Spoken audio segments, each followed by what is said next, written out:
ASTROLABE.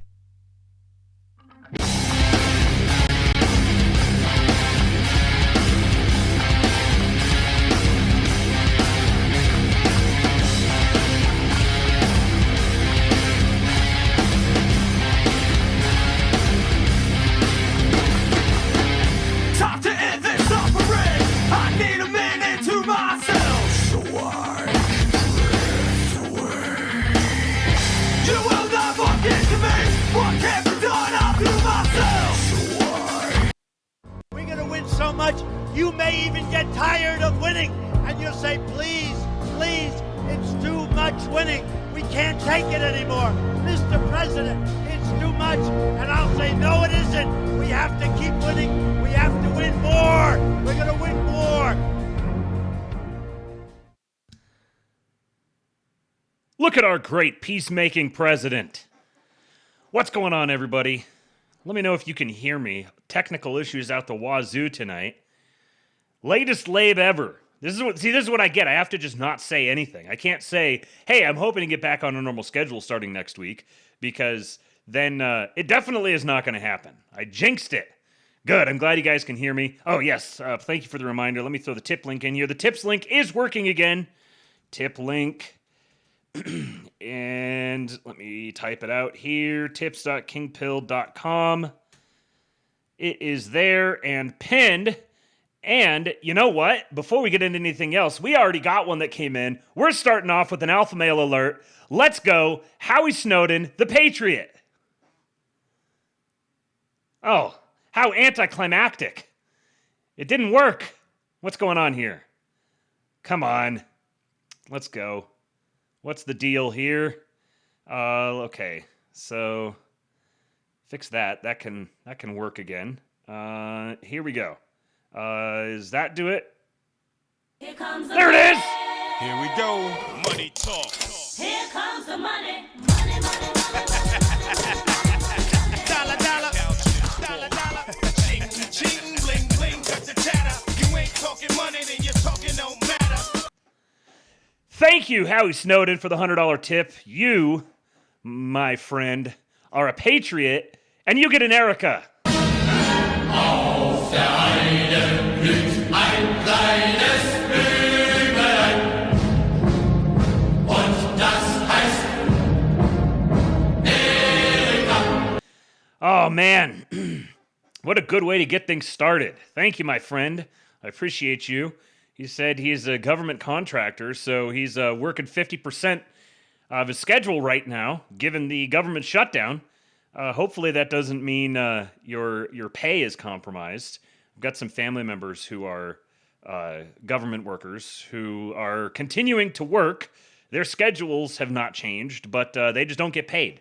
So I'm kind of a little bit torn here, because yeah, I want this to go on for a little while, but yeah, I also don't want family members to be put into a rough financial spot. So we'll see what happens. I got a little something a little later on the show. We'll talk about that. What's up? Show me the stupid thing. New chatter says his first live Erica. What a thing to experience. I wish I could go back to the first time that I could experience an Erica for the very first time. Now, before we get into everything, it is SUDAWAVE Day, and this is perhaps the SUDAWAVE of all SUDAWAVEs. He broke 30 minutes this time. We are going to watch a 30-minute SUDAWAVE tonight. Can you guys believe it? This is incredible. White man is back, baby. The white man is back. Only the best for the most loyal patriot. Thank you, Gigajew. The Gigajew is in the house. He is a Kick subscriber. He is a tip link hammerer. The Hebrew Hammer, the Gigajew. Thank you, my friend. I appreciate you. I see you, loyal patriot. One sees another. So a 30-minute SUDAWAVE. That's right. And so before I get into all of that, I have to tell you guys a little bit of a story, because we have a patriot down, and I'm going to be putting together a give send go. I wasn't able to get it done tonight. Got too crammed trying to get the show out, and wasn't able to put it together. But I'm going to be putting it together and pushing it out tomorrow. So stay tuned for that. One of our own needs help in a rather significant way. You guys, if you've been watching for long enough, you may have seen episodes where I've been joined by the King Zoomer, Mr. Cooper Brooks. Well, yesterday, he sent me a text, and actually, you know what? I should have pulled this picture up. Let me see if I can pull this up here in an easy enough way. Can I get this, and then can I pull this over here and put it here? There we go. He sent me this text message yesterday. The man got himself T-boned by a Foyd. He was on his way to church, and she's fully at fault. He was pulling out, making a left turn, and got hammered.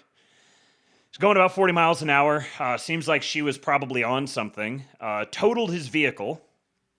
And he came away, at first, seemed like, not too worse for wear. He was very rattled, but he was, he's kind of shook up and everything, but they got things sort of sorted out and went to church. And as the adrenaline started to come down, his neck and shoulders started to get a little sore.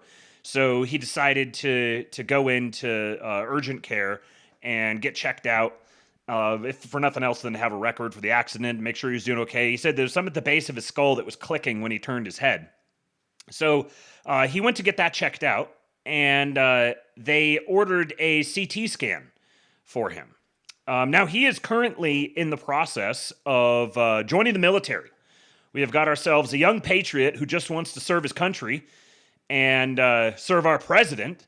He basically aced the ASVAB, has every military career available to him, and is just trying to serve his country. And now he has some major financial issues to deal with, on top of some health concerns. So he got this CT scan, and they checked his chest and his hips and shoulders, neck, and everything, and that all came back fine.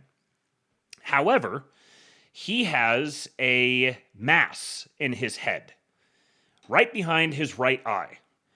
And he has an idea of what it may be. And there's some very interesting kind of providential things, perhaps, that are panning out through all of this. So first of all, the reason that he was driving on his own when he got T-boned, my wife asks if that restores his gayness. I said that after this issue gets resolved, he's either going to be way more retarded or not going to fit in with us at all. He's going to be just a completely different person. We'll see what happens. But the reason he was driving to driving to church by himself, there was a car between him and his family was behind him. His wife had just glanced away as she heard the impact. His daughter was sitting in the front seat and she saw the impact. He said he'd glanced over, saw the chick coming. She was in like a F-250 dually driving her boyfriend's truck. And he saw her ways off, and then he got a green light, and the light had been red for probably, the other chick's light had been red for probably 5 or 6 seconds. And so he started to pull out into the intersection and then glanced over again and he said he time dilated. He had time to think several thoughts, but the primary one was just, oh, fuck. He saw her grill about 10 feet away from him and just got smashed right in the driver's side. Interestingly, the driver's side window still rolls up and down, no problem. But for the front door, the back door window was blown out. The big old crack across the windshield. His door, when it's shut, it's open up at the top. And the airbags didn't go off. The cop who showed up said that she's very surprised the airbags didn't go off. She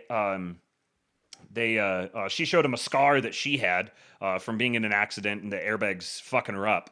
But he was about 2 blocks from his house. He was able to limp the car home. But she told him, if you can limp it home, then do that. I've got to deal with the lady who hit you. And she said, just scoot your seat all the way back and lean it back as far as you can.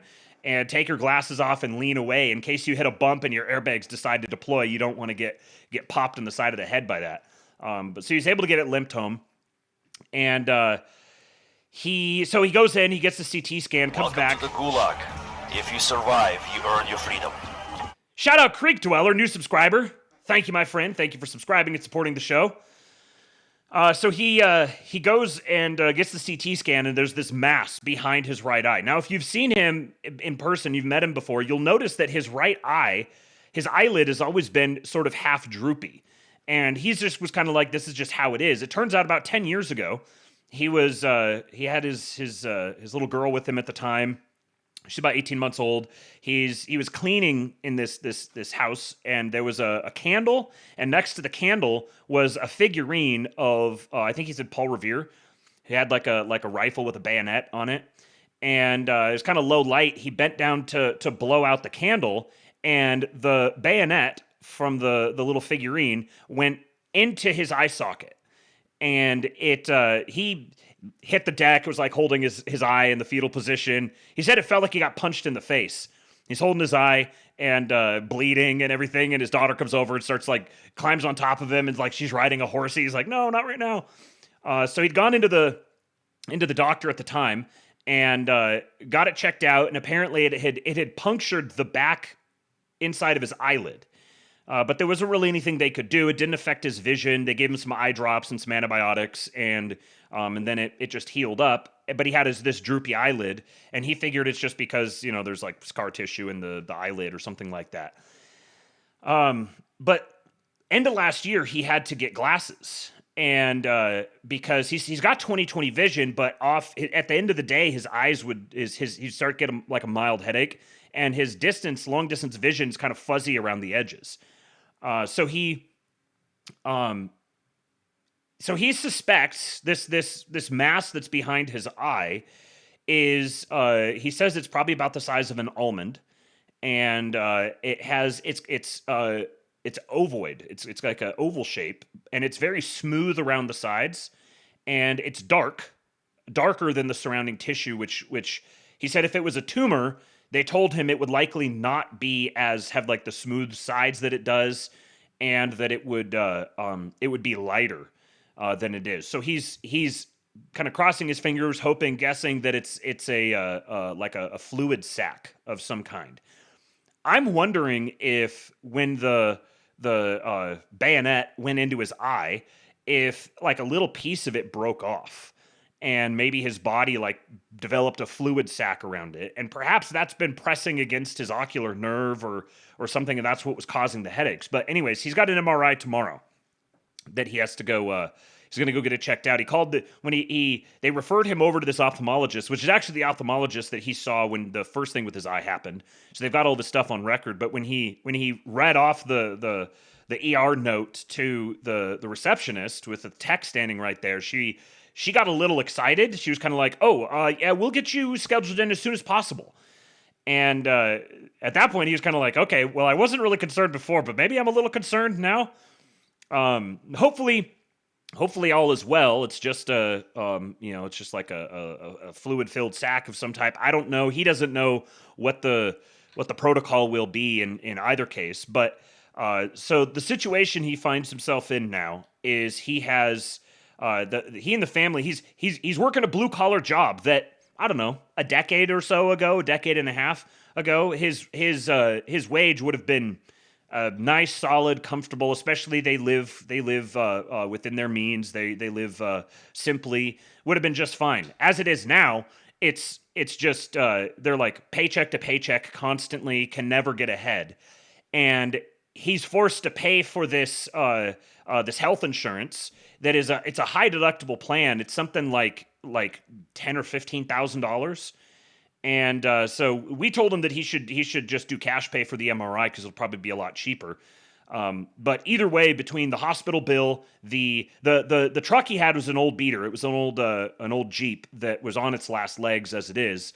So he only had minimal insurance on it. And Michigan is a no-fault insurance state, so he doesn't really know the situation with the other chick, but he's not going to get much. So he's going to have to get himself another vehicle, and he's going to have some major medical bills. Funds are already really tight, and if he's joining the military, he's going to be taking a rather significant pay cut for a period of time. The benefits are going to offset that, but those benefits aren't necessarily going to resolve the current situation for him. So I was hoping to get the Give Send Go set up so you guys could. He said he wanted to see if the Patriots can help out a fellow patriot in need who's just trying to serve his country. And it's going to be expensive to get a second vehicle because our former president decided to do the cash for clunkers thing that completely devastated the used car market. So it's impossible to get a cheap used car anymore. And he's also going to have to miss time for work. And while he's dealing with the health issues with this and trying to get himself, he's supposed to go to MEPS like next week, I think. So he's in this transition stage, and kind of the last thing they needed to deal with right now was a ton of medical bills and having to try to buy a new vehicle for a period of time until he can get through the whole process. So, yeah, and Obunga fucked up healthcare as well. So, and then you've got the insurance companies. So he said basically it's the women, the blacks, and the Jews that have screwed him over here. He's got the Jews with their insurance companies, the woman who hit him, and the black president who screwed both the healthcare market and the auto market. So we need to rally together for our patriot. So I'm telling you guys this story now. This is part of the reason why I was going to his MEPS appointment may not hold. We'll see what happens. We'll see what comes of this. It may wind up being nothing. It may be a bigger deal. He doesn't totally know. He's got the MRI tomorrow, and I'll keep you guys posted based on whatever he tells me. But that's part of the reason why I wound up being so late this afternoon. I woke up this morning and my rib cage and my sternum were all wonky. And it was like trying to stretch it out and just needed my sternum to pop, and it was making my shoulder spasm. And so I laid down to take a nap and woke up, and I had a text message from him that just said, hey, can you call me? And I talked to him yesterday, and he told me about the accident then. So I just get a text, hey, can you call me? I was like, oh, shit. So I called him, ended up talking to him for a while. And he's generally in good spirits. He's not really in much pain. He's a little sore, but and his boss is very understanding with him having to miss time, but he's not going to get paid.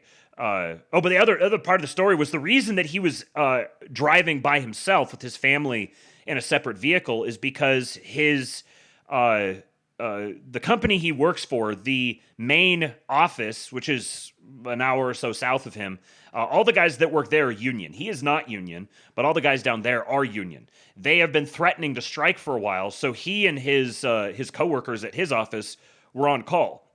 And on Sunday, and potentially needing to go in to work to cover these shifts. So he was grumpy about that.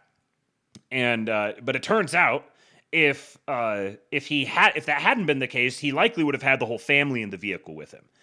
And then, it's just he's kind of looking through the timing of all of this, and he's like, it's very, very interesting how things are playing out, the timing of it, and he's kind of feeling the touch of Providence a little bit. So he's in good spirits. His wife is very, very stressed out. So pray for the Brooks family. Pray for Cooper and Izzy.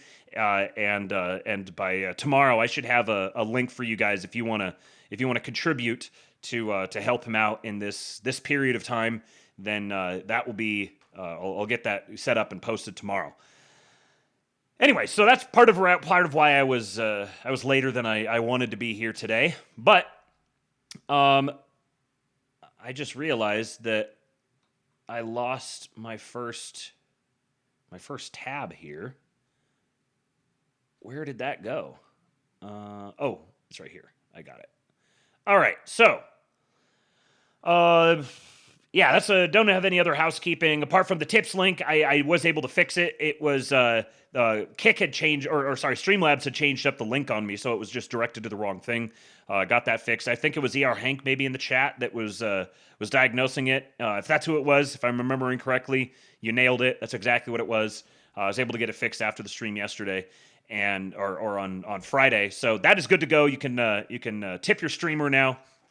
And let's get ourselves started. So we've been pretty hard on our limey brethren here on the Astrolabe.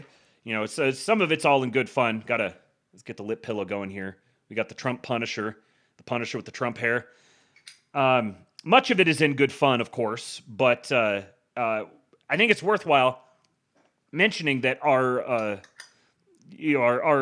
hostility, if there is hostility toward our limey brethren, it's toward their leadership, who they themselves are not very fond of. But I want to make sure it's clear that we are not actually hostile to the limey boys. And in that spirit, I wanted to give a shout out to a good one. This is a great channel, a great account on Twitter. Dudes posting their W's, and this is a good one here. Young driver cuts off a motorcyclist, but instead of lashing out, the biker calmly pulls up and politely tells him to be more careful next time.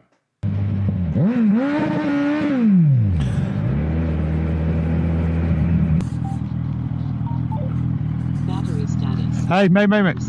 Mate, I'm not going to tell you off or anything, right? You're obviously a new driver, but you're going to kill a biker. Just be careful when you're coming on a slip road, boys. Yeah, just to prove there's no hard feelings. By the time you've eaten them, you'll feel a lot better. Drive safe, mate. Take your time. What a Shut guy. the fuck up. Let him take his time. He's a new driver. Let him take his time. Don't rush, mate. Don't rush. He's a new driver. Take his time, yeah? Drive safe, mate.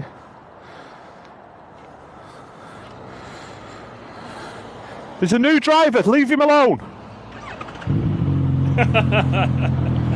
What a guy. Fucking arseholes, some people. Fucking assholes. No tolerance for anything.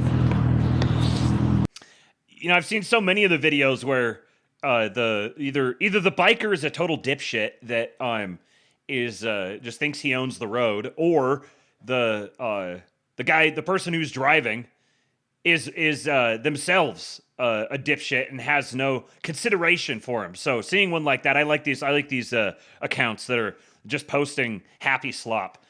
He gave him some sweets. He gave him some there's like some candy or something like that. Which he had a whole bunch of them in his little pouch there. So then maybe this is his thing. He goes around and some lollies, yeah, crumpets. Maybe this is just his thing that he goes around and sends out good vibes to people around him. Haven't had a Chuck Dirt clip in a little while, and here's a good one. This is a video from Charlie from the RNC last year. He always said that week was one of the greatest of his life. Hard to put into words, but he felt so fulfilled and happy. Happy the president was alive after Butler. Happy his friend J.D. Vance had become the VP nominee. Charlie was obsessed with optimizing his health. He ate a comically restrictive diet of chicken, salmon, avocado, salad, and olive oil, and enough water to rival a camel. He treated his body like a temple, knowing strength was a form of stewardship. We should all aim to do the same. There's a lot we should all learn from Charlie, how he worked, how he ate, and how he led. Happy Sunday. This is your challenge, or Monday as the case may be. This is your challenge to steward God's gifts as well. Here's the man. You understand how good things taste when you don't have them for extended periods of time? The mind is a crazy thing. I'm eating buffalo wings, which I've not had for, probably 6 months, but I haven't had anything but salmon, chicken, and lettuce, avocado, olive oil for 90 days. Did I earn it, Steve? You definitely earned it. Now I'm going to follow Charlie's lead. I'm going to start by eating all this food. Yes, that's right. Right. Then I'm going to go on the Charlie Kirk diet. They call that that's the Charlie Kirk the bird diet. You only eat whatever a bird eats. Those of us men around here, we're gonna eat some buffalo wings. Hey, one of us was a primetime speaker tonight. Oh! Oh man, yeah. Every time, Slutty Milk says every day I learn more good things about Charlie. What a man. There's a billboard here between San Antonio and San Marcos that has it just says I am Charlie Kirk. It's just black. I think it's just black with white lettering. I am Charlie Kirk. My wife says I drove by the I am Charlie Kirk billboard today. Made me really happy. Okay, now, if you guys listened to the last Labe Friday night, you heard that I was tracking along with the Mariners game as it was happening. And hold on just a second. Got ourselves a tip. Just came in. The white man is back, baby! The white man is back! Finally. After 10,000 years, I have SUDAWAVE in the neck. And another chink on my armor. Ping pong wong ching hu ho ha ha wop. Thank you, anti-limey action. I appreciate that. Oh man, where did my mouse go? Ah, geez. Hold on just a second. I think that my mouse pad just died. So I got to get the cable. Oh. It's not one thing, it's another thing tonight. 1 second.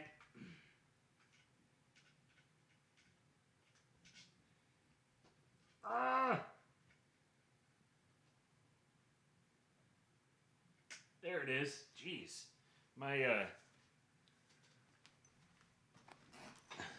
computer is howling. It's really hot. Maybe that's why I was having some issues. I'm gonna have to look at that afterwards. I don't know why it's so hot.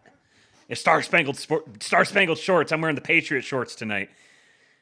I don't know what could be causing it to run so hot right now. Hold on, let me just close out a few programs here to try to make things run at least a little bit better.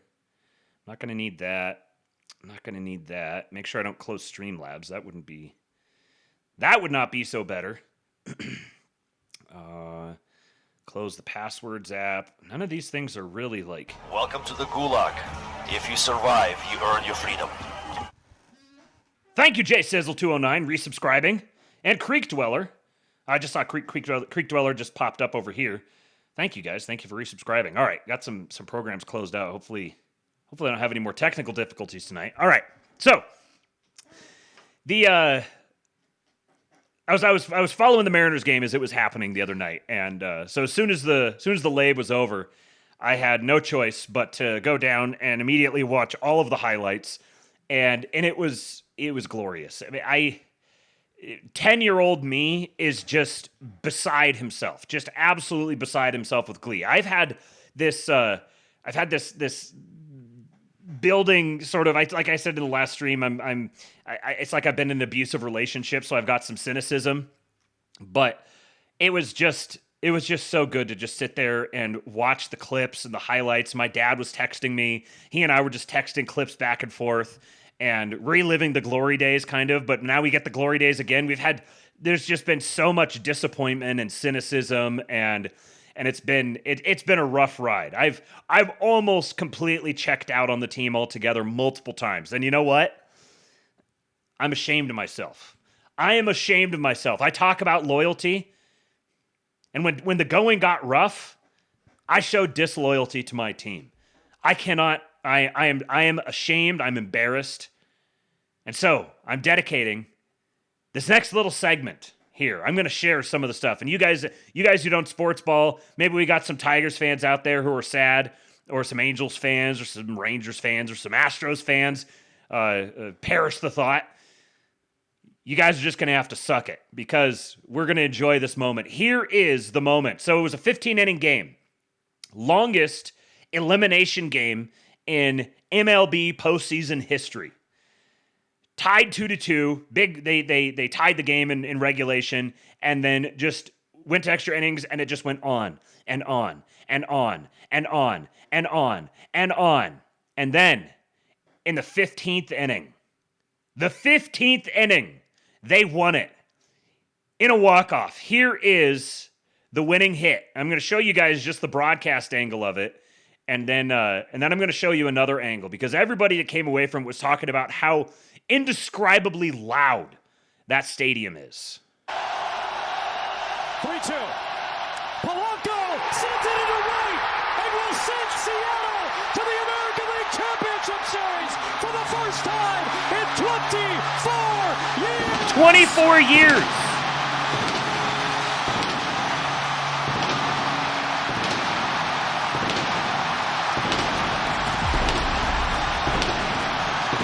I was 13 the last time they made it. I remember exactly where I was the last time they made it. One more time. 3-2.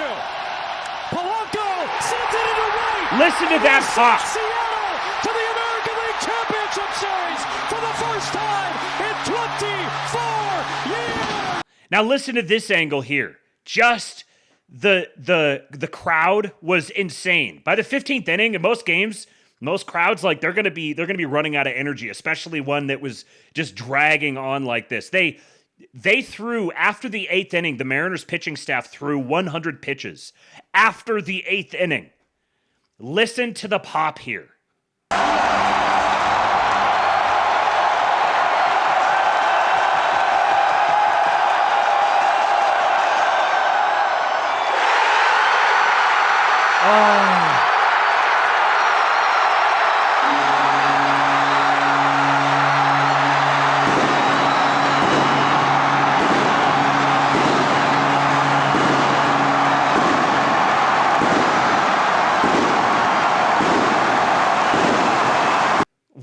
a tremendous moment. And then, of course, I had to play Rick Riz, one of the announcers for the Mariners, was one of their announcers in 1995, the incredible 1995 season.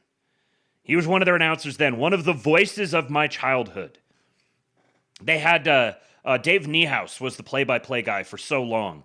Just a beautiful, wonderful man, and passed away in, I believe, 2011. One of the few people I have never met where I cried when he died. Just the voice of my childhood. So many great memories associated with his voice. Rick Riz is still there, 15 years later. Still there, still calling games. The whole 1995 season, there's so many highlights from that season that I remember hearing Rick Riz talk about them. And he was here at this game. I played you guys the Fox broadcast. Here it is with Rick Riz in the radio broadcast for the home team. Here is his call. It has come down to this. It has come down to one pitch. And if Canely misses, it would be a walk-off walk in this classic duel. Here we go, the stretch. Canely has got to throw a strike. The 3-2 pitch on the way. Swung on, line drive, base hit, right field. Jorge Polanco with a walk-off single. And the Mariners are going to play for the American League Championship. The Mariners win the battle in Seattle in 15 innings. The Mariners win it 3-2. The Mariners will be on their way to Toronto to take on the Blue Jays. What an epic game. 15 innings. Jorge Polanco is getting mobbed out in left field. The Mariners win it. Polanco with a single into right field. J.P. Crawford scores. And in 15 innings, it's the Mariners. There is nothing like playoff baseball. Of 3-2. This will go down as one of the greatest games in the history of the Mariners franchise. 15 innings, the longest game in postseason play, the longest extra inning game for the Mariners in postseason, and they are going to the American League Championship Series for the first time in 24 seasons. They have done it. They have survived. They have battled the Tigers all the way for 15 innings, and they come up with the win before a sellout crowd, and nobody's going to leave this ballpark for a long, long time. The Mariners were without their ace this season for this series, and they had to go up against the Tigers' ace twice. He set a record for most consecutive strikeouts in this game. He struck out 13. He struck out 7 in a row in this game, and they still beat him. Then they went on short rest, so they had to play this 15-inning game that ended early Saturday morning. Well, I think it was still technically Friday night. It was right around midnight, local time. Then they had to fly all the way across the country to Toronto, less than 48 hours later, to play the Blue Jays, who just come off absolutely shellacking the Yankees for the entire series. They outscored them something silly, like 25-10 or something in the entire series. Just completely obliterated them. And the Mariners in this game had multiple starting pitchers who had relief appearances because they were so worn down. And they're without their ace. So last night, they had game 1 against the Blue Jays. They had their number 5 starter come out. Very first pitch he threw was hit for a home run. Went down 1-0 immediately. And then they ground out the entire game, ended up retiring, I think it was 23 of the last 24 batters between him and the relief pitchers. Beat the Blue Jays in Toronto in game 1. Today, game 2, again in Toronto. They beat them 10-3. They just took both games on the road in Toronto. Now they come back for 3 games at home. And then if necessary, 2 more games in Toronto. Best of 7 series. So they have the possibility of winning without ever even going back to Toronto. And for game 5, they're going to get their ace back. It might be happening. And what's going to be wild is, in the National League, the series right now is the Dodgers and the Brewers. The Dodgers is my dad's team growing up. He grew up and he spent a lot of time in Southern California. He was growing up, been a Dodgers fan his whole life, become a Mariners fan living in Seattle for the last like 30 plus years. But so if he winds up with a Dodgers Mariners World Series, he's going to be pretty torn. But then if it's the Brewers are the original Seattle Pilots. So it could be a Mariners Brewers or a Mariners Pilots World Series, which would be just crazy. What, man? Nothing in the world like playoff baseball. And shout out to the absolute patriot Miles Standish for giving me his MLB TV login so that I can watch my boys. I've only been able to catch a couple of innings here and there the last few games, but Miles, you sir are a patriot. The white man is back, baby. The white man is back. Shame it's gonna end here, Matt. Your end is inevitable. The 90s has come again, but it's the good part of the 90s, not the beginning of the end in 1995. Go Jays, go. Go Jays, go. Jays for days. Oh, we got a Leaf in here. We'll see, brother. That would be an epic comeback if the Jays actually pull it off. That would be an epic comeback. One of my when I go over into Lib Twitter and I follow the Mariners and Seahawks people, one of the guys there, every time they play the Blue Jays, he always posts a picture of a dead Blue Jay. And it'll be very interesting in Seattle because there's been this long-running rivalry between the Mariners and the Blue Jays. Because every time there's a game in Seattle, every time there's a series, Blue Jays playing in Seattle, all the Canadians flood down south of the border. And so Seattle has been kind of their home away from home. So the Mariners are going to have a huge home field advantage, but not as big as they might with some other teams. So the next couple of games, if you've never watched playoff baseball before, watch the next couple of games, the Mariners and the Blue Jays, because the tension, the drama, all the storylines, all the narratives are going to be next level. You could just sit and you could take in the great American pastime, and it'll be absolutely worthwhile. Even if you don't have any idea what's going on, you'll figure it out. They'll tell you. It'll be so great.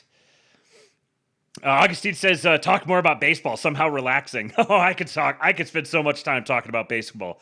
I basically memorized the entire Ken Burns baseball documentary when I was a kid.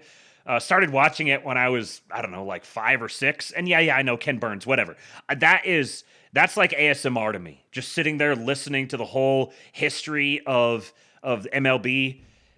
I had so many stats memorized when I was younger. I've forgotten so much about baseball, having gotten away from it in my adult years. But they still let Ichiro pinch hit. Yeah. Han Pritchard says it's a shame that the libs have cornered the market on sports Twitter. This is what I'm saying. This is exactly what I'm saying. Any guy out there who's like, oh, sports is gay. It's look at all the libs. Look at how they all the organizations and franchises hate. Go fuck yourself. We're taking it back. American sports is not some afterthought in American history. Sports is American. We invented sports. We put our stamp on it. It is ours. We are claiming it. And just because the libs have come in and invaded for a period of time doesn't mean a thing. You cannot claim to be a heritage American. You cannot claim to be proud of your country and be contemptuous of American sports. One of the most important institutions in the country. Every other country hates Americans precisely because of the way that we do sports. You cannot be a nationalist and hate sports in America. It's just not possible. Completely not allowed. Related, so a little bit more on this. Cal Raleigh, the big dumper, the Mariners catcher, said he could feel the ground shaking in Game 2. So he came to take a closer look. We installed a seismometer right here in T-Mobile Park to record seismic energy during Game 5. So they actually had a seismometer there. If you guys remember the Beastquake across the road, famous Marshawn Lynch run, and the earthquake that Seattle sports fans caused. Seattle sports fans don't fuck around, man. You can say what you want about Seattle, but when it comes to sports and making noise, there is no one like Seattle sports fans. And look at this. It's so perfect. Richter Riz. Richter Riz. Look at that. Ah! Richter Riz, man. Look at my spaghetti American here. Of course, now I'm obligated. I got to switch over to T-Mobile. We've been on AT&T for a while, but no, we got to switch over to T-Mobile now. It's going to happen. And here is the seismometer reading for that hit last night. You can see it here.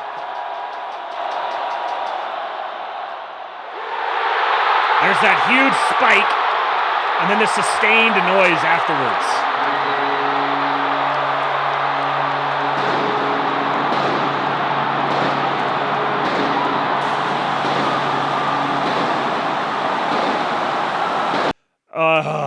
Slutty Milk says, someone told me that I look like Cal Raleigh the other day. What mean? Let me see if I've got a picture of Cal Raleigh anywhere here. I don't think. Here. It means, number one, perhaps, depends on if he was looking at your butt or not. But Cal Raleigh's got they call him Big Dumper for a reason. But this is what he looks like. You'll see why. Come on. Zoom in, you bastard. There you go. There's Cal Raleigh. I could definitely see it. For sure. Yeah, you are, Hank. Nordic standoffishness coupled with insane fan full release. Yep. And so he ended up hitting 60 home runs this season and set all sorts of records, like the most home runs ever hit by a catcher, most home runs ever hit by a switch hitter, passing Mickey Mantle. I think the home run record echelon that he's in is he shares it with like Aaron Judge, Babe Ruth, Roger Maris, and someone else. I can't remember who. But a switch hitting catcher, full-time catcher, hitting 60 home runs, playing half of his games in Seattle is insane. Absolutely otherworldly insane. Because the Seattle ballpark is the most pitcher-friendly ballpark, in large part because of the marine layer, because it's right next to the Puget Sound. So there's a big marine layer that sits in there that holds the ball down. So it's hard to hit home runs in Seattle. And he played half his games there and hit home runs from the left side and the right side, set the record for switch hitters. And then for the last several games, every time he hit like some walk-off home runs when they made the playoffs, when they clinched the playoffs, when they won a playoff game, they interviewed him there on the field, and he started saying the same line over and over again. He just said, well, guess you might as well just go on and win the whole fucking thing. He said it like half a dozen times, maybe, there in the stadium. Fans all go bananas. But there's one more entry to this story. You guys might be familiar with the sausage race. So you different stadiums have had some variant of this, where during the like between innings or whatever, they have a sausage race. Guys dress up in sausage costumes and run. For the Mariners, they have a salmon race because, of course, Seattle. And this season, there was this one poor dumb shit salmon who went 0 for 162. He did not win a single race the entire season. He always lost. His name is Humpy. Humpy is a retard. Humpy cannot win any salmon races. They ran a salmon race earlier in this game, normally like they do, and then it went to extra innings, and it went to the 15th inning, so they were like, you know what? Fuck it. Let's do another salmon race. It was in the middle of the 15th. So Tigers hit in the top of the 15th, going into the bottom of the 15th. During the commercial break, they had another salmon race. And here's how it went.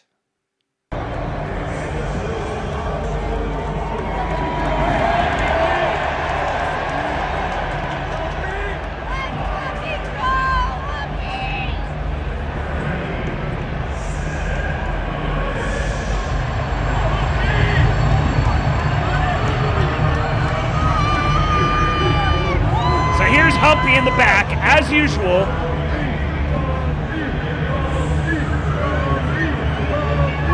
Slow, ditzy retard.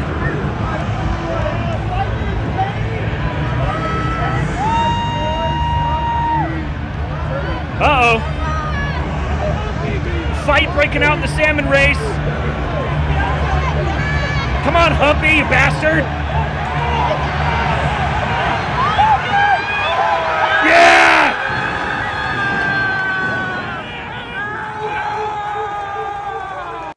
Humpy won. Whole stadium went bonkers. And then at the bottom, the Mariners came up, loaded the bases. Jorge Polanco hit the walk-off single, and they won the game. It just excellently done by everyone involved. Just phenomenal. Movie, like Hollywood quality stuff. Just so good. Oh, okay. There you go. There's the little baseball segment I had to do. Now, here we are, 49 minutes into the Labe. And it is time to SUDAWAVE. Let's go. 30-minute SUDAWAVE today. Come on. Zoom in. Here we go. Lip pillow is installed. Beverage acquired. You guys ready? Let's do it.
Hello, friends. Propaganda simply means propagation of the culture. Symbols are essential in any culture. Therefore, symbols are essential to any propaganda action. Only when your symbols are ubiquitous and the enemy's absent is victory achieved. Join me next time as we make American propaganda great. Again. For a long time, the left has dominated these big cultural institutions. I mean, they've waded into it. I mean, conservatives in many ways were off like creating companies and that's great. Like we should continue to do those things. But whether it's like the media or the film industry or higher ed or even now K through 12, like they just gravitated and they sort of took these cultural institutions over. I think wading into media, I mean, you look at the dominance. I mean, this is just my own personal musing. The dominance on what's on Netflix or what's on these platforms or what's produced in Hollywood is just overwhelmingly left. You can't even hardly watch an awards show now. Like it's just ridiculous. I think one of the cool things over the next 20, 30 years would be, what if there's a conservative alternative to that? Now that's going to take money. It's going to take talent. It's going to take some ingenuity. It's going to take telling stories in a different way. Yeah, I would just say us versus them, one side or the other. I go through this a lot because I'm independent politically, but I also work at Fox, so I get it from both sides. You're not in the game if you accept this narrative. Hey guys, so I'm learning a little bit about California history. I'm in a ghost town right now in the middle of the Mojave Desert, and I wanted to find out who built California. You're not in the game.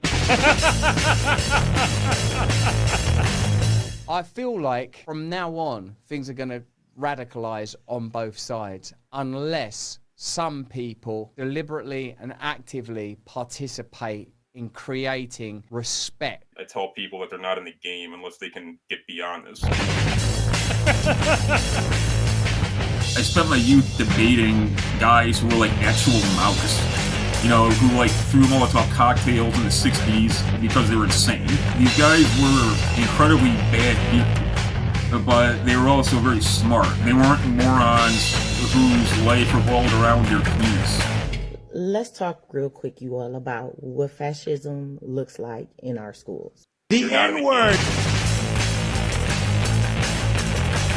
Laakiin waxaan ahay gabar Soomaaliyeed. You're missing the point.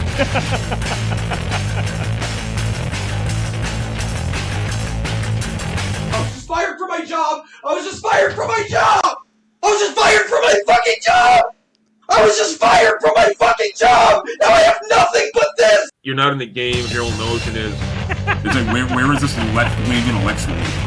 Some guy who decided he's like a sports team mascot, transsexual, who hates conservatives, who, LOL, you're gay, yeah, okay. I remember at first I got on Reddit and stuff, so I didn't really know what social media was. And these people would be saying, like, I remember interacting with this one lady who I thought was fairly normal, and she's like, you know, every day in America, like kids who are gay, like they're killed in high schools, and you're allowed to kill them. Like, she believed this. Like these people are insane, and they don't leave their house, and they hear crazy stuff from their friends on like Facebook, or they watch some Netflix series about some like trans kid who goes to a school where like everybody's a Nazi and like they'll kill you if you're gay and then you won't be prosecuted, and they literally think that's real. Like these people are fucked.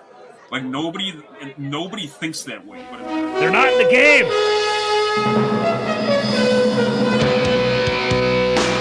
Hell yeah!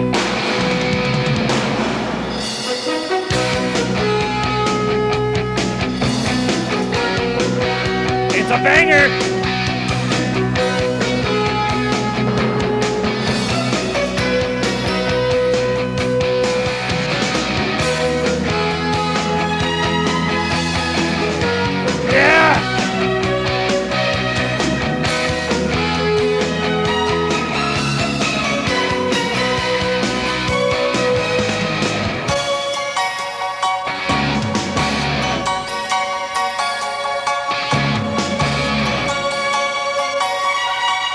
All the Patriots.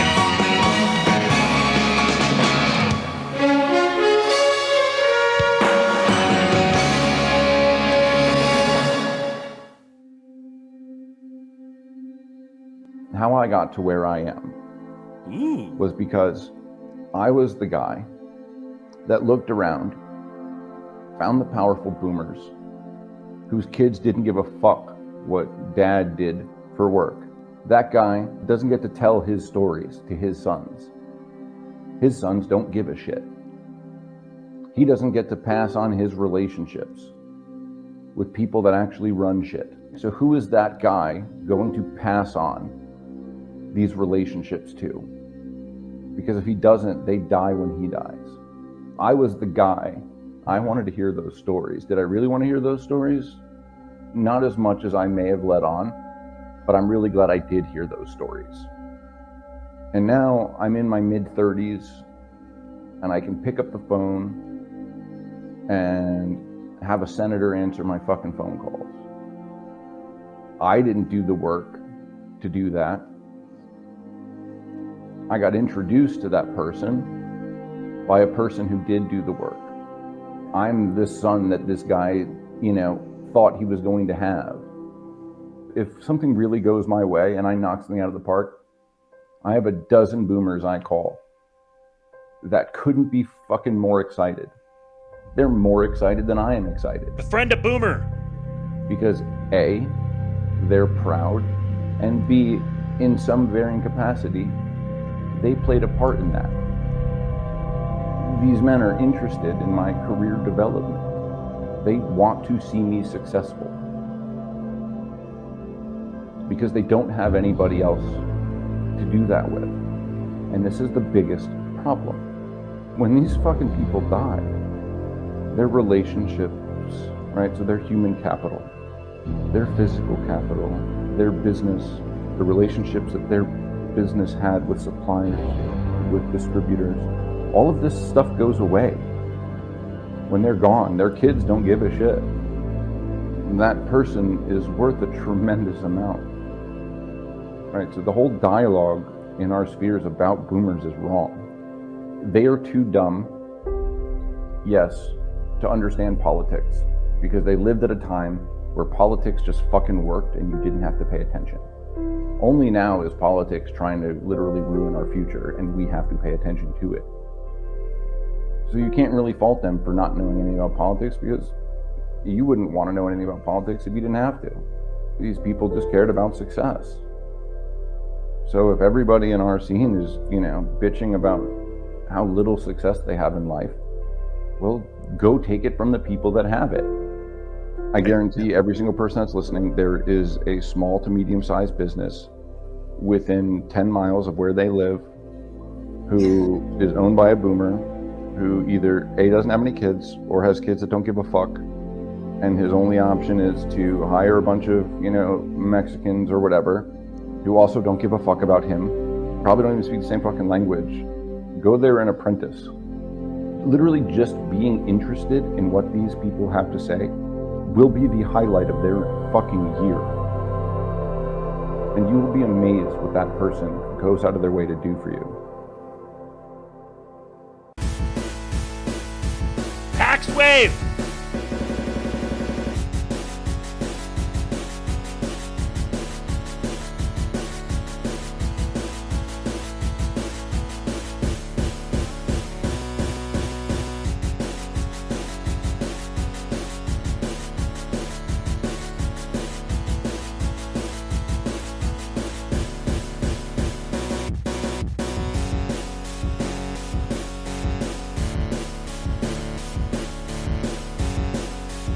God, I love this country.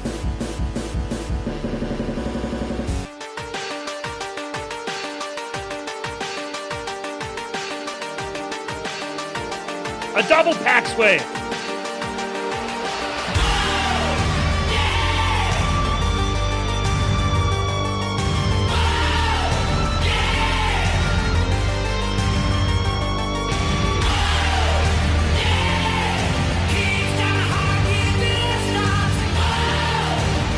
The white man is back, baby!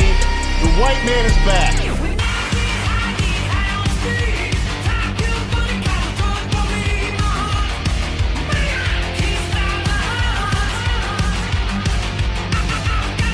What a banger!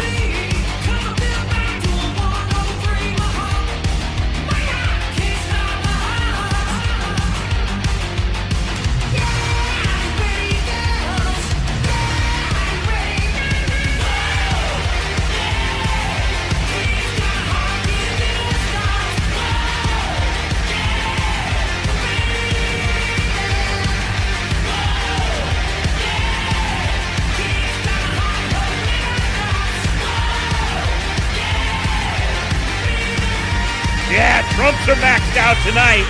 One thing you have to admit, and that we can all agree on this, is that liberals make better espresso. That's a fact, Jack. You know what I'm saying? You got to give the devil their due, dude. That is their shit. I tell Republicans all the time, I'm like, listen, you keep your hardworking, patriotic, family-loving lifestyle out of this coffee shop. My coffee's made by some pill-addled vegan witch. Some grumpy queer lady with a pocket full of crystals. Sagittarius moon rising or whatever the fuck. Sagittarius rise up. Fresh from an abortion, ready to go. She don't got time for children. She gotta work. I'll be honest, my coffee order is gay. Super gay. I love it. What a I love a Cafe Nico. If you don't know what a Cafe Nico is, it's a doppio ristretto shot pulled quickly into a glass or ceramic mug with a little bit of vanilla syrup, a little bit of orange syrup, an orange rind, cinnamon, and then a little dollop of steamed almond milk. Yeah, no, I told you it's gay, and you're still mumbling homophobic slurs at me. That's how gay it is. Honestly, No, sounds you kinda can't good. order that from a Republican. Could you imagine the me in almond milk. Oklahoma like, morning, boys. One Cafe Nico. What's that? You don't know what it is? Let me tell you. It's just a doppio ristretto shot pulled neatly into a glass or ceramic mug with orange syrup, vanilla syrup, an orange rind, cinnamon, and a little dollop of steamed. He's like, you trying to suck my dick, boy? You're like, what? Gary, come out here. This guy's trying to suck our dicks. I'm like, no, I'm not. Stay back there, Gary. A Republican would be like, listen, boy, we got black coffee, and we can leave a little room for your pussy if you want to put some milk in. If you want the coffee I like, you have to go into these little granola peddling coffee shops. You know, you got to get through all the flags just to get in there. Everyone in there's never had meat before, so they have no bones. They're just very, very tired. All the hot chicks are dressed like Cam Newton for some reason. The guy that works there makes the good Jeff shit. He's got Dye? that stupid little mustache. You guys know that? Little curly one. Rides that bike with a big front wheel. Welcome to Southern Grounds. You're like, shut the fuck up. Yes!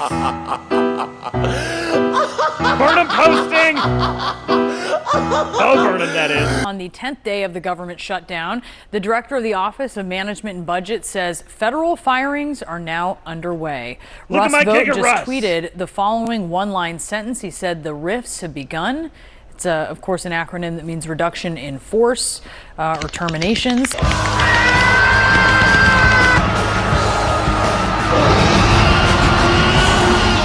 Antifa. This is an entirely imaginary organization. There is not an Antifa. Like, I don't even know what Antifa is. There is no group. It's not even like far-right groups like the Proud Boys and Oath Keepers. Compared to right-wing extremists, Antifa-linked violence is rare and limited. It isn't an organization. It is in many ways mythology. It's not like the Proud Boys or the Oath Keepers, sort of defined terrorist organizations with leadership that leads violence. It's not a highly organized movement. It's a moniker. It's not a unified group like the Proud Boys are. Things like Antifa are things that are thought up. It's all in this guise of going after Antifa, which is nothing. There's no organization called Antifa. Nobody's a member of Antifa because it doesn't exist. They are just declaring into existence something that doesn't exist. There is no Antifa organization, so maybe that's good for social media,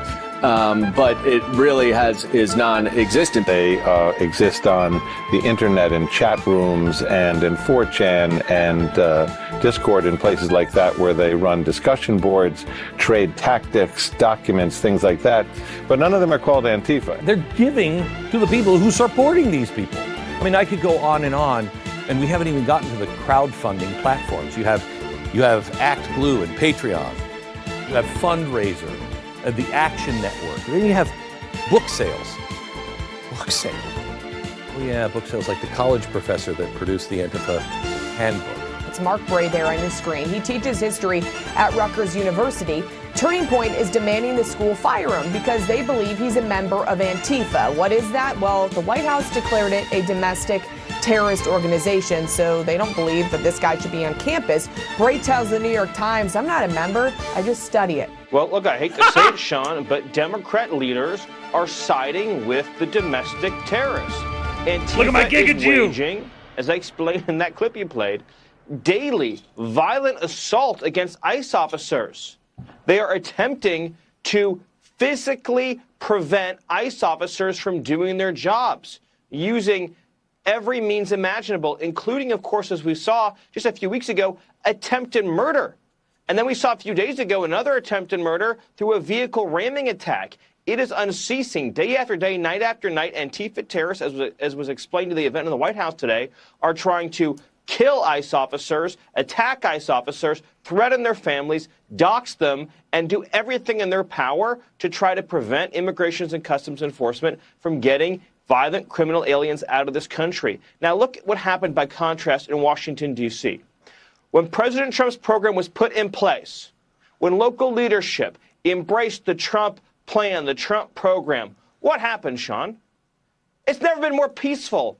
People have never felt more free. As President Trump said on your show tonight, they're going out to restaurants, they're going to monuments, they're taking lovely strolls in the evening with their loved ones. The only people who have lost are the criminals, the gangbangers, the drug dealers, the criminal aliens. The Trump plan has brought historic safety to one of the most violent cities on earth, Washington, D.C. Thank you, Mr. That's President. what President Trump wants for Chicago. That's what he wants for Portland. That's what he wants for Los Angeles. And yet Democrats are on the side every night of the gangbangers, the predators, and now even the domestic terrorists. When y'all's bodies lay motionless on the ground, ice patch facing up at the sky, we're gonna loot your corpses.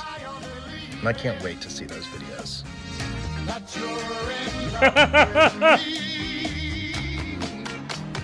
He's coming for you. It's as sweet as candy. Its taste is on my mind. Nothing can stop him. What's your name? She's trying to dress I like got him. you. Yep. Debbie Browning? Brockman, WGN. Oh my God. Stuff her in there. Get the fuck out. Hopefully your wife and children make it home. What is this vehicle, honestly? Yeah.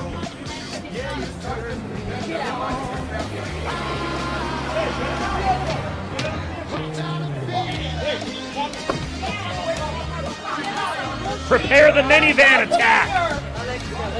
Ramming speed.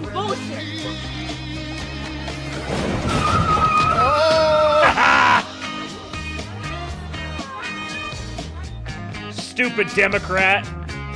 All my homies hate Democrats. We're live. We're live. We're back. We've got a great show for you tonight. Mr. Nicholas J. Fuentes, welcome to Red Scare. Hi, yeah, good to be here. Congratulations on your generational run. Thank you. Nick's been having a generational run. What does that mean? Means I'm on a generational run. I'm making things happen. I'm blowing up. Oh, yeah. He's unstoppable. Star is ascendant. Yeah. You're becoming a household name. Gotcha, yeah. When I tried to lock you down for this pod a couple months ago. Yeah. Yeah, you were already ascendant. Yeah. And you still keep climbing. All right, it's time to lighten the mood, and we're going to continue mocking Democrats. It's easy to forget what's happening in California. There's a primary. Well, I mean, there's going to be a primary going on. It's already kind of heating up here. And according to the latest polls, Katie Porker is currently in the lead, comfortably last time I checked, to be the Democrat nominee. But people don't think about this, and people forget just how truly horrible Katie Porker is. She sat down with this reporter, and this is how it went. What do you say to the 40% of California voters who you'll need in order to win, who voted for Trump? How would I need them in order to win, man? Well, unless you think you're going to get 60% of the vote. You think you'll get 60%. Everybody who did not vote for Trump will vote for you. That's what you're saying. In a general election? Yes. The question is, Oink, what oink. do you say to the 40% of voters who voted for Trump? Oh, I'm happy to say that. It's the do you need them to win part that I don't understand. I'm happy to answer the question as you have it written, and I'll answer it. And we've also asked the other candidates, do you think you need any of those 40% of California voters to win? And you're saying, no, you don't. No, I'm saying I'm going to try to win every vote I can. And what I'm saying to you is that... Well, to those voters, okay, so you... I don't want to keep doing this. I'm going to call it. Okay. Thank you. You're not going to do the interview with us? Nope, not like this. I'm not. Not with 7 follow-ups to every single question you ask. Every other candidate has answered our follow-ups. I don't care. I want to have a pleasant, positive conversation in which you ask me about every issue on this list. I only swing at and if softballs. Every question you're going to make up a follow-up question, then we're never going to get there. Ms. And Porter, we're just going to circle around. I am an investigative I have never had to do reporter. this before, ever. You've never had to have a conversation with to end a an reporter? interview. Okay, but every other candidate has done this. What part of I'm me? I'm running for governor because I'm a leader. So I am going to make... So you're not going to answer questions from reporters? Okay, why don't we go through? I will continue to ask follow-up questions because that's my job as a journalist. Lead us right to the slop I will go through and trough. ask these, and if you don't want to answer, you don't want to answer. So nearly every legislative... I don't want to have an unhappy experience with you, and I don't want this all on camera. Oh, gosh. Just every part of it is just, it's fantastic. Anyway, speaking of, really along the same lines, AOC, who probably, given her recent developments, should probably refrain from insulting other people's looks, but she tried. I want to express my love for the short king community. Laugh at them. Stephen Miller is a clown. I've never seen that guy in real life, but he looks like he's like 4'10", and he looks like he is angry about the fact that he's 4'10". I don't believe in body shaming. I am talking about how big or small someone is on the inside. Problem with that is AOC is not who she used to be. AOC, she may be big on the inside, but she's big on the outside now too. He said it. That's all, folks.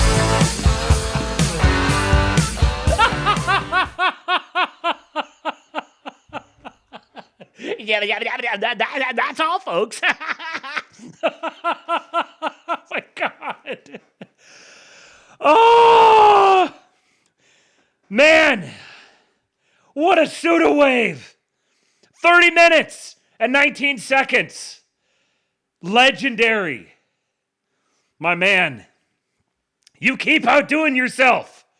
What's the next one going to be? An hour? Do you dare? I challenge you. I challenge you to produce a 1 hour long SUDAWAVE. Oh, I bet you could do it. This is going to be a challenge that's easily met. And I'll play the whole thing. The man is just powering up. All right, had a couple of tips that came in. Let's play these real quick, and then I've actually got another Suda video for you guys. White man is back, baby! The white man is back! Racing retards. I don't know if it's woke or based. Clink, that's the sound of the horseshoe. Horseshoes are lucky. But do you know who's gonna be unlucky? Mariners fans when we invade the stadium and turn it into the Canadian League finals. Let's go, Jace.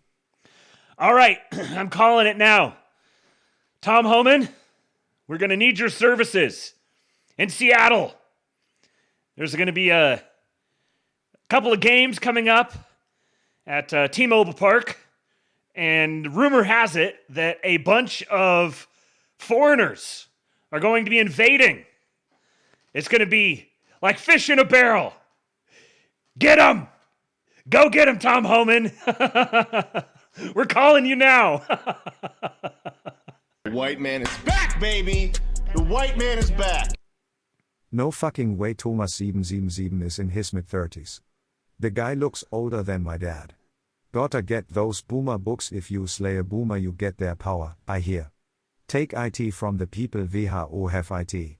Take the power, the ring is there, use IT for Gondor. Okay, so apparently all caps kind of screws with Daniel. This is from Boromir is right.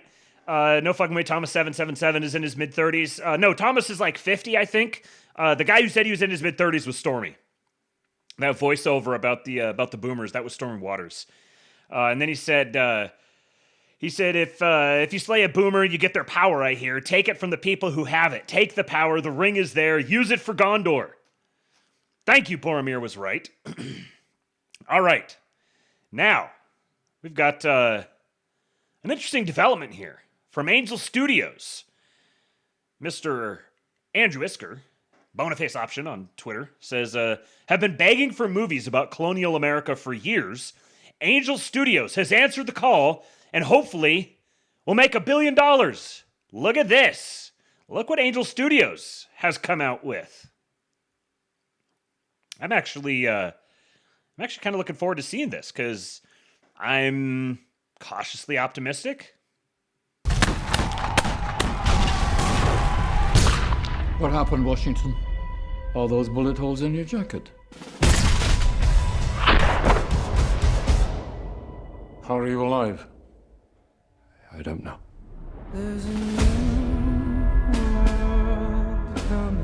You have no military service. And it's just around the bend. You are a boy.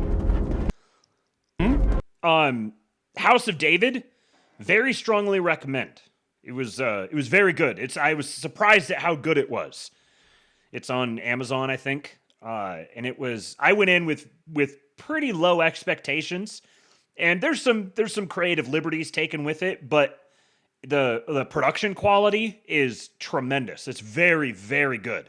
And yes, this is Ben Kingsley. So having seen House of David, I'm now even more heartened that this may not be terrible. Actually, it might be quite good, and it's got quite the cast. You are not British, yet they send you to speak for them. So that when you fail, they'll have someone to blame. Young Washington, you lost in the New World. Andy Serkis. Who does own this land, if not the one who has the will to tame it?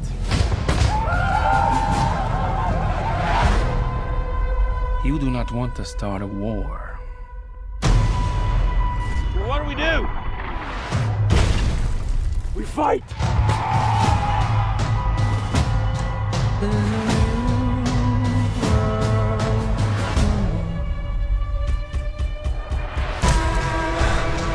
Hold your ground!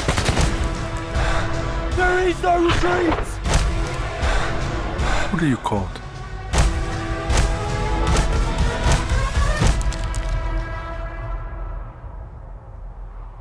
is George Washington.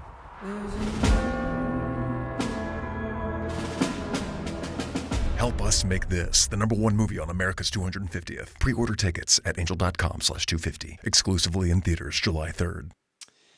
Yeah, that who owns this land except for he who has the will to tame it? That's a line. I'm very interested to see what angle they go with this, because Angel Studios has like House of David was good. They've got some good stuff, but there's also I'm not expecting it to be majorly, I don't know, not going to be revisionist from the mainstream perspective, I would assume. However, there's some very good opportunities for it to be. You could still remain true to sort of the mainstream normie perspective and still produce something that's really good. This is the thing that Andrew Isker here said, been begging for movies about colonial America for years. Just the mere fact that they just having movies made about that era and getting that back up into people's consciousness and having people think about that and visualize that and opening that up as an avenue for content creation would be very, very good. And here, the adjunct prop master himself has a response. And I forgot to mention before I played it, so if you're listening to this on YouTube later on, you'll hear that I said that I was going to play something, and then all of a sudden here I'm talking again, and you probably didn't hear me play anything because there was an AC/DC song in it, and that will immediately, as soon as I upload it to YouTube, it'll get blocked globally, and I'll have to clip out that section. So if you're watching on YouTube and you missed, you didn't know what happened just there, you can go to the look through the links in the description on Substack, and you'll find it. You'll find it there, or on any of the podcatchers. Look down in the description, and there'll be a link. You can follow. This will be the 1, 2, 3, 4, 5, 6, 7, 8, 9, 10, 11th link down, and you can watch it yourself. Mr. Suda, thank you, sir, for gracing us with your tremendous talents. We have another remarkable right-wing content creator, and this one came back up. I think I might have played this for you guys before, but it came back up again, and I just had to play it because, well, I mean, anytime our vice president decides to produce something wonderful, we have to consume it. This from Fraser Payne, Contact. Fraser Payne, wink, wink.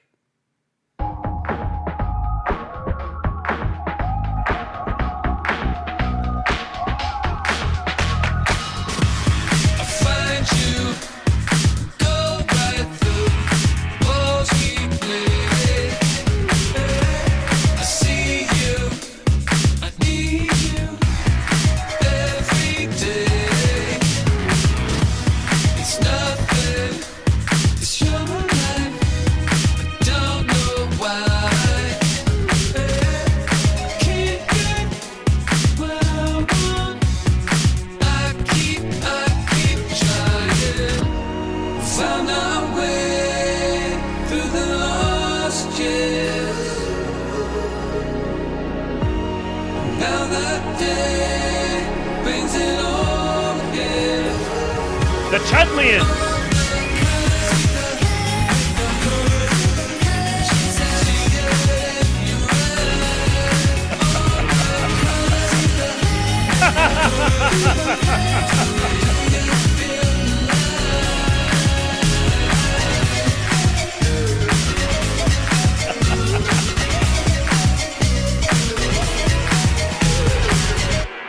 Yet another banger from our vice president. Thank you, sir. There's so many great little Easter eggs in this one, like this here. Ugandan condom, something or other. Israel, package for aliens, $1 trillion. And then what did the stamp say? Just approved. But back here, there was another one. The possible happening authentication government office treasury. So good. Oh, All right. Columbus Day and a message from our president. This is your favorite president, or as they call me, Chief Golden Eagle, and I wanted to wish you a very happy Columbus Day. I knew Christopher Columbus very well. He was a great friend of mine. I called him Chris, and he did a tremendous job.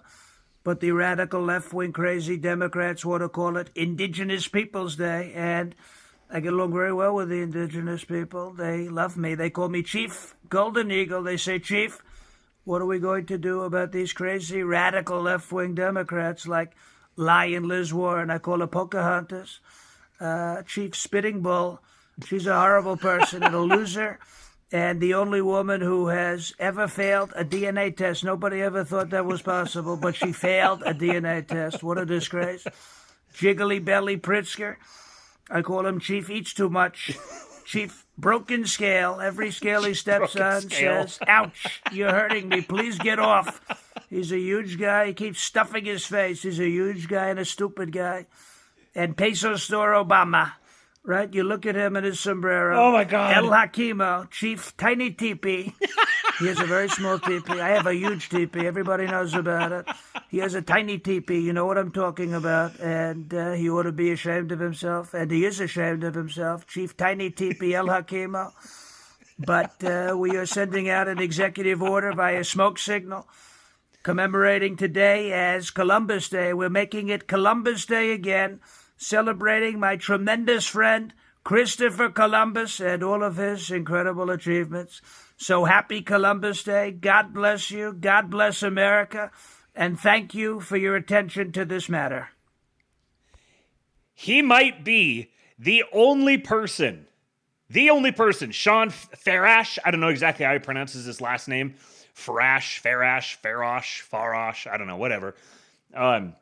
But he might be the only person who can do the Trump impression in a way that it's not better than Trump, but like you could see Trump borrowing lines from him. Trump has shared his stuff before. I don't know. I haven't seen if he actually shared this one. If he did, if he starts calling him Chief Tiny Teepee, please, Mr. President, please call him Chief Tiny Teepee. Please break the internet like that. It would be, Slutty Milk says this had me laughing for 20 minutes the first time I watched. Yeah.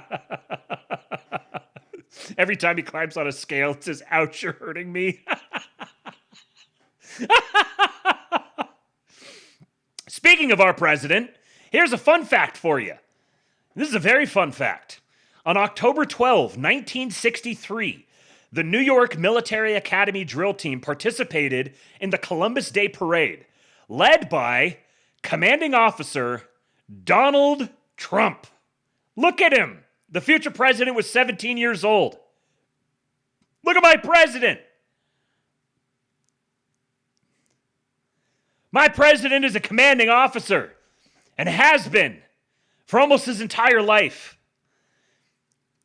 What a shot. 1963. That's forever ago. That's 5 years before my dad was born. What is that? 62 years ago? Damn. Man. And they said that he never served. Look at him. I see him right here. He's serving right here in front of me. My president has been a national hero all along. And the Republicans are starting to learn. It's spreading. The RNC research account is starting to get into the posting game. House Democrats said, Happy Indigenous Peoples Day. House Democrats celebrate the unique histories, cultures, and achievements of our native communities. And RNC research, in this house, Christopher Columbus is a hero. The RNC research account is Sopranos posting on Columbus Day. And then, oh man, oh goodness sakes, one of the best posts of the year thus far. I got to pull this away just so you guys, I don't spoil it for anyone who hasn't seen it yet. Let me come back up here. Elizabeth Warren. For 2 excruciating years, I have called for the return of the hostages brutally kidnapped on October 7th and held in Gaza. Today is a good day. Surviving Israeli hostages are finally home and reuniting with your loved ones. I'm thinking of them and their families on this joyful day and praying for their full recovery. I'm also grieving for all those who can't come home today. Today must also be an important step toward lasting peace in the region. Peace for both Israelis and Palestinians. We must end the war in Gaza, surge humanitarian aid, and negotiate a two-state solution now. I think there's a particular phrase missing from this tweet, a particular name, the name of our president, President Donald J. Trump, who has declared that the war is over. She says we must end the war in Gaza. Excuse me, ma'am. Ma'am, the war is already over. It has been declared so. There's another war, however, that is not over. J.D. Vance quote tweets her and says, the president told me he did this on Indigenous Peoples Day in honor of you. Ah! Ah! Ah! Oh, we're gonna fucking kill you!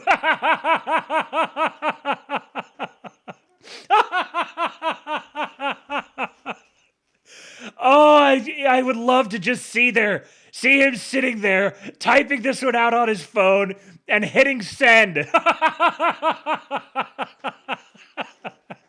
Tweet of the year. Oh, look at all the powerful posters and the replies. Comfortably smug, Sean Farash, Huntsman, Baroque Man, the VP from the top rope, Mr. Lead Slinger. Oh, incredible posting. She forgot to say something. Mrs. Pocahontas, you didn't say thank you.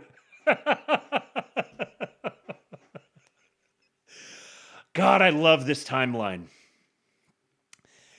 So I've just got a couple of little things here from this Israel-Gaza thing.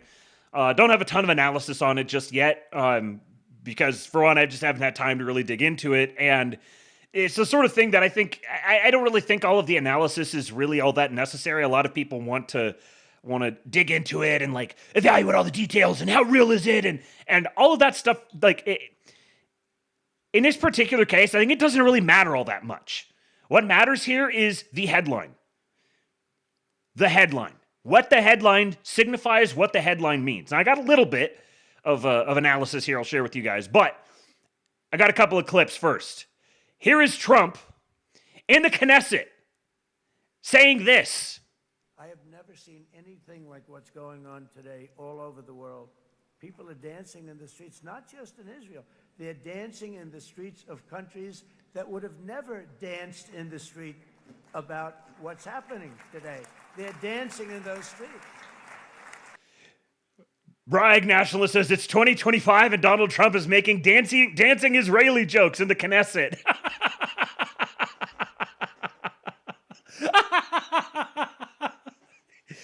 Now here's the thing. I think pretty obviously he's not making that reference intentionally, or is he? But this is the man. This is who he is. He has the golden tongue. He's been blessed with the perfect words. Even when he's not trying to, he says the perfect things. This is the mandate of heaven. He doesn't even have to be in on the joke, and he's still going to say just the perfect thing. Oh. And then he said this, speaking to Israel. He says, the God who once dwelled among his people in this city still calls us, in the words of Scripture, to turn from evil and do good, to seek peace and pursue it. This is not an accident. Whoever wrote this speech for him put this line in here on purpose. I don't know who's writing his speeches right now, but it is not an accident. That he went, what was the speech in Jerusalem? Was he in Jerusalem when he said this? The God who once dwelled among his people in this city still calls us, in the words of Scripture, to turn from evil and do good, to seek peace and pursue it. That is a message. That is a direct message.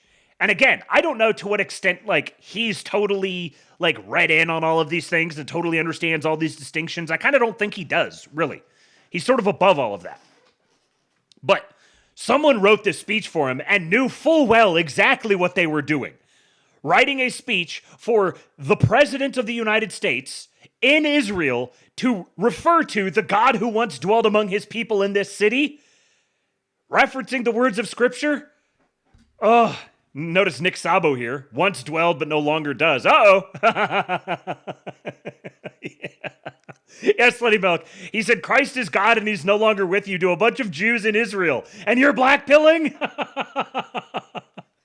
Right, Bobby Ballbags. It doesn't really matter that much if he himself understands it. The man is a vessel. He is a vessel. He is a willing vessel. These things are above those sorts of things. We're watching history be made. We're watching the mandate of heaven being lived out. And then one of his greatest mockings of all time. Macron comes up, the Gaza Peace Summit. Here's Macron coming up as all the leaders. Notice how there's this big peace deal. The center point and all of all the speeches and everything. It's all Donald Trump. First and foremost, everyone paying homage to Donald Trump. And look at him just mog the shit out of him. Squeezing the bejesus out of his hand. Yanking him around, jerking him back and forth. Pulling him all over the place. Look how hard he's squeezing his hand. He's crushing it. See if we can get a shot of that after he let go of it. Can we slow it down? Right. Let's go back here and see if there was a shot here. I saw somebody took a screenshot of it before, so I think we can find it. It's not really good enough to see that well here. But he crushed the crap out of his hand. Baby Gravy again says one of his greatest moggings yet. He's just unstoppable. Pounding the frog, says Jumpa. Macron is trying and failing to get away. Yeah, Macron's trying to do it unsuccessfully back to him. Just mogging the frog. Now, actually, you know what? I was going to talk about this a little bit later, but I'm going to pull this up here right now. We're going to do a little sidebar on France because there's a very interesting statement here released. Let me make sure I get the right tab. A very interesting statement. Those of you in the King Pill Discord are probably, you know what I'm about to show you because I got this from the Discord. Someone posted it in there. Right here. Look at this guy. First of all, look at that physiognomy. That is powerful. That is some skull cracking physiognomy. That is a strong jaw. Powerful. Look at this guy. This is Louis de Bourbon, direct descendant of Saint Louis the Ninth. He says, "The situation has never been so serious. The Fifth Republic is on the verge of collapse. My family has served France for centuries, and if France calls upon me, I will be at its service. The indispensable condition is that France desires the return of the monarchy, a monarchy above parties, unifying." The French monarchy is about to be restored and you're blackpilling? Just the mere fact that this is being said is historic, is significant. I don't think that the monarchy is about to be restored, but things are starting to bubble up. Things are being manifested. Ancient spirits are arising. The souls of men are returning to the desire for a king. They're yearning for it. And interestingly, this guy's got kind of an interesting background. Let's look at the Wikipedia for just a moment. zoom this in a little. Louis Alphonse de Bourbon, Duke of Anjou. He is regarded by French legitimists as the head of the House of Bourbon and the rightful claimant to the defunct throne of France under the name Louis XX. His claim is based on his descent from Louis XIV through his grandson Philip V of Spain. Philip renounced his claim to the French throne under the Treaty of Utrecht in 1713. The rival Orleanist pretenders argue that this, as well as being born a Spanish citizen, makes him ineligible for the throne. They also question whether he truly is the heir male of Louis XIV, given the rumors of illegitimacy surrounding Alfonso XII, his great-great-grandfather. He is patrilineally the senior great-grandson of Alfonso XIII, King of Spain. However, his grandfather, Infante Jaime, Duke of Segovia, renounced his rights to the Spanish throne for himself and his descendants owing to his deafness. The crown of Spain is descended to his second cousin, King Philippe VI of Spain. Through his mother, he is also a great-grandson of Spain's caudillo, General Francisco Franco, the great-grandson of Franco. Ah! And through his father, he is a great-great-grandson of Queen Victoria of the UK. Since the death of his father in 1989, he's used the courtesy title of Duke of Anjou. Yes, this man was destined to rule. Born in Madrid, the second son of Alfonso de Bourbon, Duke of Anjou and Cadiz. And then there was a couple other points here about him. Legitimists consider him the rightful pretender to the defunct French throne. He was the heir apparent to his mother's Spanish dukedom of Franco and grandeeship until the abolition of the titles by the Democratic Memory Law. Now, his politics. He describes himself as a monarchist, but not anti-republican.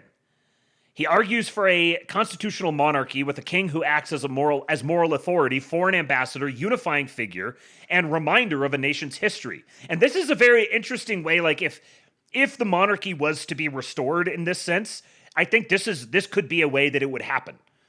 That you have a constitutional monarchy, and the monarch is sort of he's sort of a figurehead, but he actually has as much power as he wants to wield. He has spoken out against same-sex marriage and same-sex adoption, based. In 2019, he spoke at the World Congress of Families, the 13th, where he argued for a return to Christian society. He holds ties to the conservative Spanish political party Vox, and is a close friend of its leader, Santiago Abascal. In March of 2018, Louis Alphonse was named honorary president of the Francisco Franco National Foundation, a position held by his grandmother until her death in December of 2017. He also, that same year, headed a Movement for Spain demonstration at the Valley of the Fallen Monument, leading supporters of the late Spanish dictator, his great-grandfather Francisco Franco. They opposed the Spanish socialist government's plan to remove Franco's remains from a basilica near Madrid. He launched a Change.org petition calling for the resignation of the socialist prime minister Pedro Sanchez. In 2019, he expressed public support for the Yellow Vest movement in France, and in 2025, he offered to replace French President Emmanuel Macron, saying, "My family has served France for centuries, and if France asks, I will be at its service." We will be keeping an eye on this fellow. We'll see if this actually goes anywhere, but the dude's got a powerful frame. He's got the face for it. Oh, man. Oh, incredible things are happening, guys. Incredible things. Speaking of European leadership and moggings, watch this. Kirill Dmitriev, a guy we've talked about a number of times, the CEO of the Russian Direct Investment Fund, special envoy of the president of Russia for investment and economic cooperation, a guy who has been openly posting Q stuff, including straight up posting "Where we go one, we go all" and white rabbits constantly. He says this is he says Starmer's best speech. So let's hear what Queer Stalin has to say. United Kingdom. Where's United Kingdom? Where's Russia? Come here. Is everything going good? Very good. That's very nice that you're here. These people all came in like 20-minute notice, and I think it's fantastic. And we have so many others. Mogged! He brings him up like he's going to say something. Oh, yeah, okay, I'll say something. And then, all right, you get the back. turn yourself around and put your tail between your legs, walk right back to where you were before. Look at that face. Look at that face.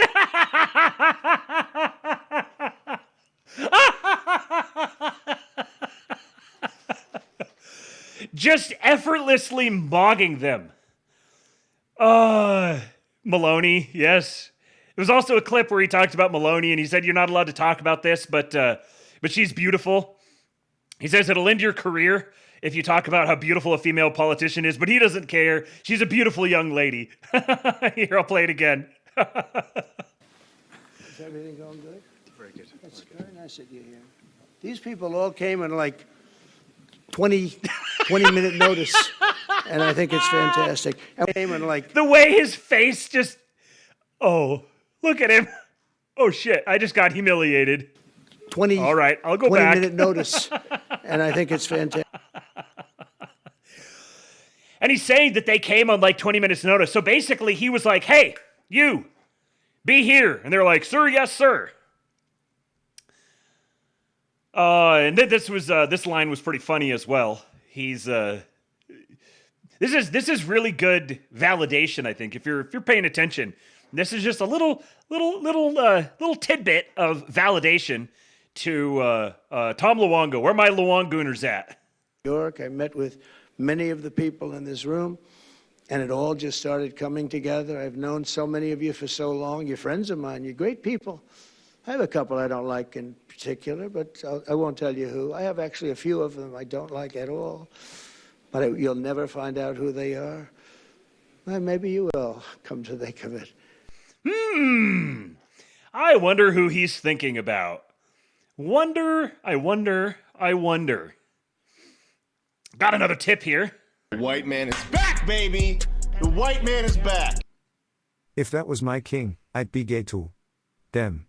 Call me Kingpit. My man is bred to rule. I hope he's only doing the constitutional monarchy Kaifarbe and just rules the lower houses with skulking eunuchs instead of letting them lead us themselves as they do. Thank you, Femboy Feudalist. You said one of those things that didn't come through quite right. He said, I hope he's only doing the constitutional monarchy kayfabe and just rules the lower houses with skulking eunuchs instead of letting them lead us themselves as they do.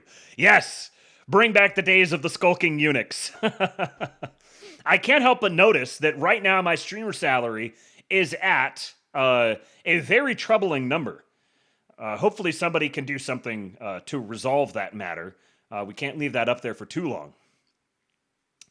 Now here's I want to play this clip here from Scott Adams, because I think this is what really captures what I think is important about this Israel-Gaza peace deal. This is the important thing, because everyone's going to get bogged down in all the details and who's going to break it first, and is it going to be so humiliating for Trump when it gets violated? Which no, it's not. But this is one of those things where the narrative matters more, particularly at this moment. The narrative matters more than the specific details themselves. It's a fucking Middle East. Of course, they're not going to have total utopian peace on earth, and nobody thinks that. The narrative here and the timing of the narrative is what really matters, and Scott captures this very well. Yesterday he tweeted, "For those who did not understand, this is why." And then he went and he explained what he means. Reminder here that Scott is dealing with severe cancer. It's been diagnosed as terminal. Who knows exactly how long he has? Seems like he's been kind of hovering on the brink. But this is what he said. As I posted on X, cryptically, but I only wanted the people who understood to understand it. I don't want everybody to understand it. And my post on X was just this. This is why. That's it. This is why. What I mean, of course, for the few of you who don't know exactly what that means, is that in 2016, when I decided to, I didn't know I was doing it at the time, but quickly I figured it out. When I decided I would throw away my entire social life to back Trump, and when I eventually threw away my entire career, which even before I was canceled, my licensing business and book sales went to almost nothing because I was supporting Trump. I sacrificed everything. I sacrificed my social life. I sacrificed my career. I sacrificed my reputation. I may have sacrificed my health. And I did that because I believed it was worth it. Today's the day.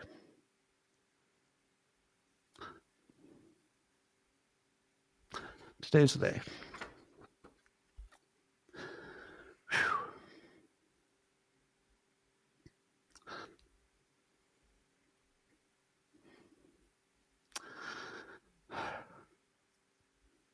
All right. And I'm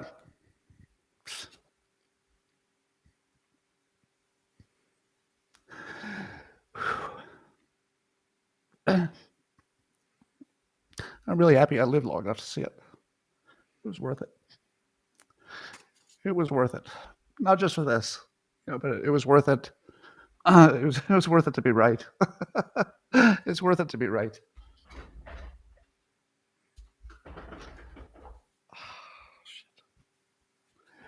All right. So, as you know, Trump doesn't become president without 100 things going the right way. I like to think I might have been one of the 100 things that went the right way so that he could get elected and we could get something done. Save the country, maybe save the world. But it wasn't free. It wasn't cheap. It wasn't easy. But every one of you who's watching right now probably shared a little bit in that pain. Probably every one of you said, you know what? You're not going to tell me who to vote for. You know what? You're not going to manipulate me. You know what? I'm going to do what I think is right, and I'm going to follow this all the way. You all did that.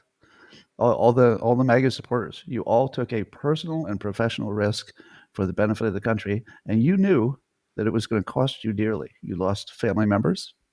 You lost your daughter, somebody says. Yeah. A lot of you lost family members. You lost friends. You lost jobs. It cost you money. And you were right. In the end, you were right. You bet the right way. So, even though you could say, Scott, this is more about Israel than it is about the United States, and it is. But it seems to be an emotional touch point that seems to touch everything. It seems to touch the world, including the United States most heavily. And what it does is it just puts Trump in a whole different category where now he can do even more things that were impossible. Because people are going to look at him and say, okay, you did the impossible one time after another. What else can you do? Yes. And we're probably going to find out. Maybe it means we get better trade deals with China. Maybe you can wrap something up with Russia. That's going to be a tough one. But you know that I've been all in since 2016. All in. I bet it all. I just bet everything. I bet everything to get to this point. The golden age. So here we are. Here we are. So I don't even know if I want to talk about the news today. It just feels so good to be on the right side of history. Because you never know. You never know if you're going to be on the right side of history. But boy, are we on the right side of history right now. So unless there are aliens in that comet, maybe things are going to look good. Anyway. Scott Chatham's indeed. Banger, Mr. Butt Poop. Ian Rhodes says, God damn, one of my dads are crying again. Yeah.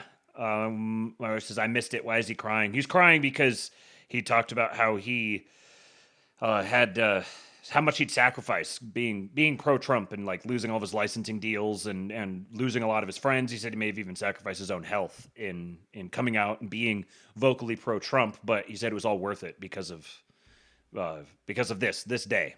And yeah. This man is a patriot. I will hear no slander of Scott Adams. The man is absolutely a patriot.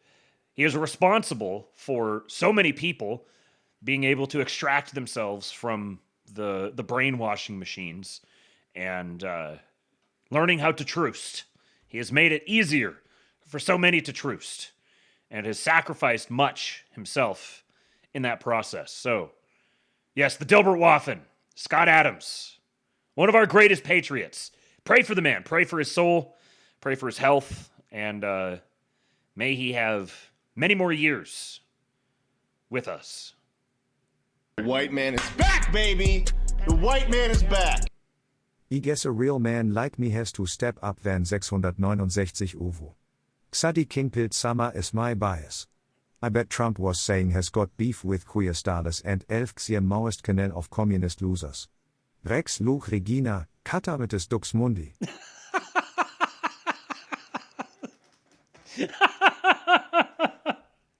Oh, it's great watching. It's great listening to Daniel try to make sense of these things. So he bumped us off of this is Femboy Feudalist again. Bumped us up to 669, and he said Zaddy Kingpilled, and then he said Sama is my bias. I'm not sure what Sama is. I see Sama like that, and I think of Sam Altman. I don't know what that was supposed to be a reference to. He says, I bet Trump was saying he's got beef with queer starless and Zer Maoist Canal of communist losers. Rex Lug Regina, Catamites Dux Mundi. Yes. Some Latin in there. Salute. Salute.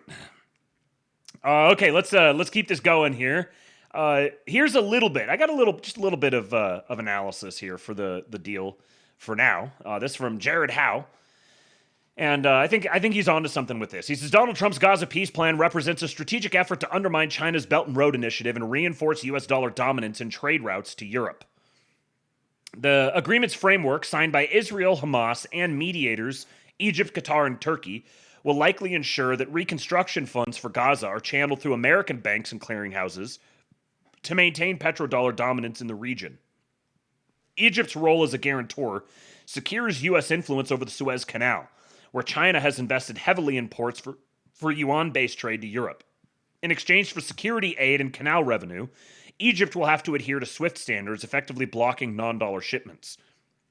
I don't know to what extent that SWIFT is going to continue to be relevant going forward, especially going out 5 or 10 years, but generally speaking, just remaining. This is like Egypt remaining within the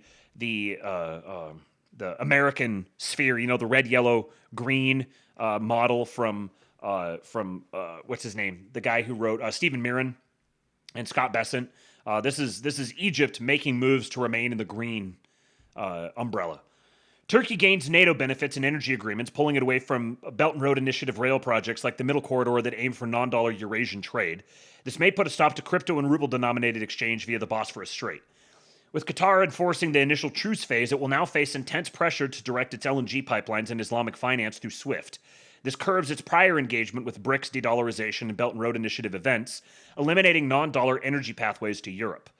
As peacekeepers for the region, the U.S. is now better positioned to counter and veto Chinese investment and involvement in Israeli ports like Haifa, which has been an ongoing national security concern for the U.S. China has responded by accelerating export restrictions to counter the summit's impact, but this will likely further alienate them from the Western consumer bases on which their industry depends.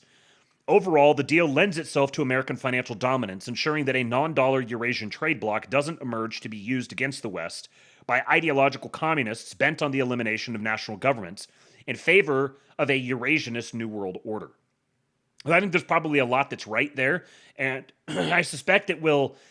This is one where over the next several weeks, more will come out from this and we'll understand it a little bit better. And I expect that there's going to be some sort of a what would you call it? Someone violating the terms of it or some sort of drama around it. I'm guessing over the next few weeks, something like that may happen. It may not, but I think the most important thing about all of this is the headlines that come out of this. The headlines and then the capitulation that's happening across the board from even like Bill Clinton and you even got people like Elizabeth Warren and Obama and some of these other arch enemies of the president who, even if they're not saying his name, they're coming out and they're saying, yes, this is a good thing. This is it's great that this has happened. Joe Biden specifically named Trump and commended him for this. That sort of political capital. And the headline coming out of this, peace in the Middle East, getting that headline is just tremendous, absolutely tremendous. Anybody who's like, oh, well, Israel's going to violate the terms of the agreement, it's going to make Trump look so silly. No, it's not. If Israel violates the terms of the agreement, it's going to make Israel look really bad. Trump's not going to look silly because of it. if you're still operating in that framework, you're like living in 2018 or something. You haven't caught up to 2025. This is a landmark moment for the headline alone. The headline of the Wikipedia entry. And as Scott Adams said, what this is going to do is it's created a massive amount of political capital. Baby. The white man is back. Maintain that petrodollar hegemony. Belt and road is yucky. Use the shippy boys ara ara. Topnap Trumpicon will raw dog the rules, cringe world disorder and crack their asses. Clap their cheeks, Daddy Trump. Orangeman great. I don't even think I need to reread that one. It all came through great. Thank you, Femboy Feudalist. This is one of my favorite segments on the show when the Femboy Feudalist starts going ham in the tips, and it becomes an art form unto itself. Clap their cheeks, Daddy Trump. Speaking of, this is gonna make some of you kind of uncomfortable, I imagine. It makes me kind of uncomfortable, but I can't not play it. This is probably going to give a few of you guys one of the most confused boners that you've ever had. But here you go. Amazing! Donald Trump, my love, listen. Need to say sorry. Apologize. Israel love you. And first of all, we didn't. We said, hey, Trump, by the I want to grab you by the push now. We didn't think that the Trump, a golden shower, will bring the golden news to Israel. Seriously, we eat the cover now. We eat the hot. Amazing. Okay, I stand with you, you know? You stand with me, I stand with you. Let's make America great again. No NATO, no gender, them, they. Who is them, they? Don't know them, they. Only he and she. Mexican to Mexico. I agree about abortions. Listen. If you promise no war, no boys go to kill themselves and to kill other self, no abortions, okay? No wars, no abortions. Bear with me. It's gonna be a very baby boom now in Israel. Everybody will be Donald now. It's a new Hebrew name. Donald D'Angeli. It's nice. God, the peace in the Middle East. You are the greatest. We thank you. Israel make again America. Slutty Moke says, look at my Yenta American. Donald, the newest Yiddish name. Mustache Man may have had a point.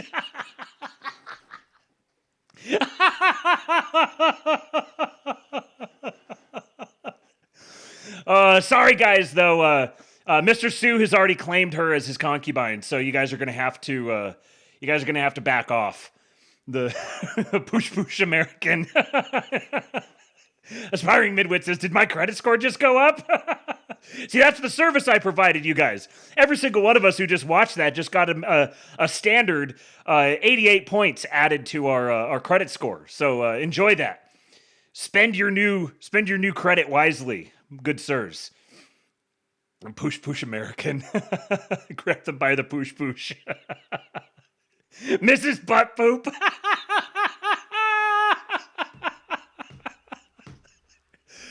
Oh, you guys are great.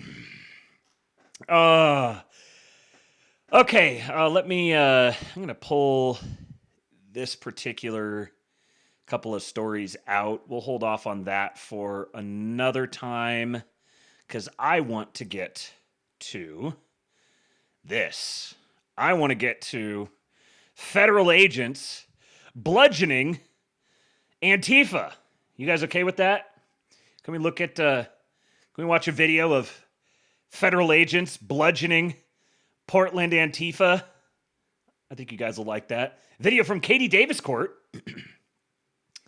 Very powerful friend of a friend. And this may look like a video that I've played for you guys here before, but it's not. It's a new one. We're getting this multiple times over. Oh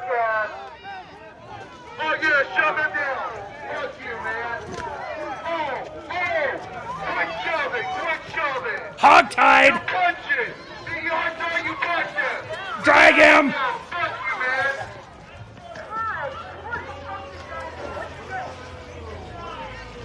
Now, one interesting thing you get from this is look at this guy here, following with a camera, recording everything. I don't know if I've noticed this before. Maybe it's if you guys have seen it, maybe I've just missed this when I've watched these videos in the past. But they have a guy who's there with them, who's recording everything that's happening.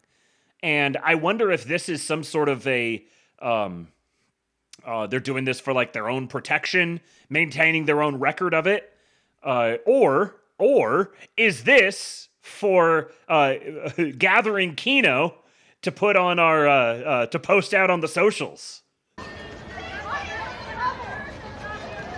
Back up.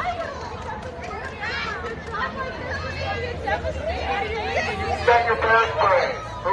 Locking people in cages? That's the those of you that say soft, I'm sorry. I'm sure your children and your wives. F you. I'm so proud of you. The history books told you what happened during this presidency. My history books! You're going to have to say that you were DHS and ICE. That can't feel good. I have to assume you're better than you're showing us right now. I have to assume somewhere in there, in your heart, in your soul, this has to affect you. This guy here, I wonder if he can even hear her. He's got these in. I wonder if he's just got those, like, he's just listening to, like, some Wagner or something like that. Yeah. Shut up, silly woman. You know, maybe what he's listening to is a rousing speech from Border Commander Greg Bovino. Listen to the line that he drops at the very beginning of this one. By God, gonna dominate. You're the state instruments of hard power. You're the state instruments of hard power.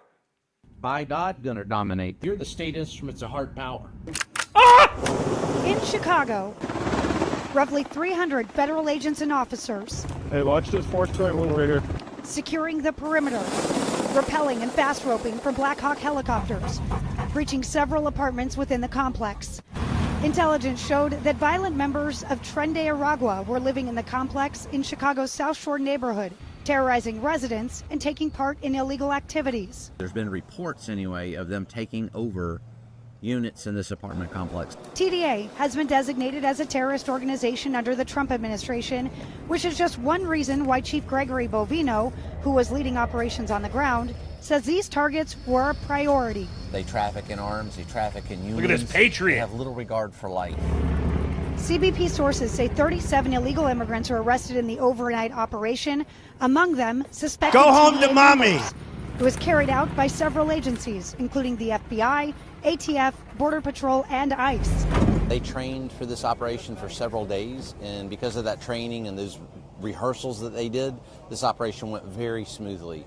They went through that structure, which is a very large structure. You can see it's 5 stories. They went through that structure a lot quicker than I thought, and several apprehensions. It looks like we have a couple of potential targets. Assistant Chief David Kim says the preparation and planning were key. One of the tactics that we use is coming in with overwhelming force and showing the presence that there's just tons of us there. Overwhelming This all force. comes as Illinois Governor J.B. Pritzker says the federal presence isn't making the community safer. Chief Broken Bovino Scale disagrees. How about you lived in the apartment next door to Tren de Aragua members that are trafficking in prostitution, guns, drugs, and taking advantage of American citizens in a violent way, and then see how much of a Gestapo or a Nazi we are. Poor Christian Yelich getting associated with this. What a patriot.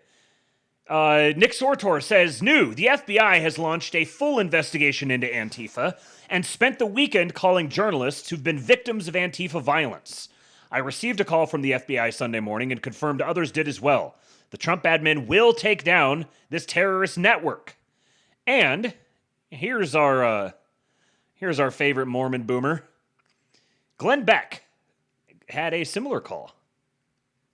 Last week I did a TV show that apparently got the FBI's attention. The topic was initial investigation, a jumping off point, shattering the myth that Antifa just, it's just leaderless and. Yes, Bobby Ballbags. He's Mormon. You didn't know that? You didn't know Glenn Beck is Mormon? Well, today you learn. By the way, Bobby Ballbags is desperate for a gifted sub. If somebody wants to gift some subs here, our boy is yearning for a gifted sub. Help a man out. Decentralized. We thought, no, it's really not. So we dove in headfirst and we analyzed the Antifa network, and we went from the street thugs to the support groups, eventually to the funding. Okay. To say the FBI was interested in this might be an understatement. Let's just say the FBI is turning over every single stone. It is so clear to me that they are exploring all angles of this, and they are talking to anyone and everyone that can give them any kind of information. How do I know? Saturday, I get a phone call. The director would like to send over some agents to speak to you, Glenn. And I'm like, FBI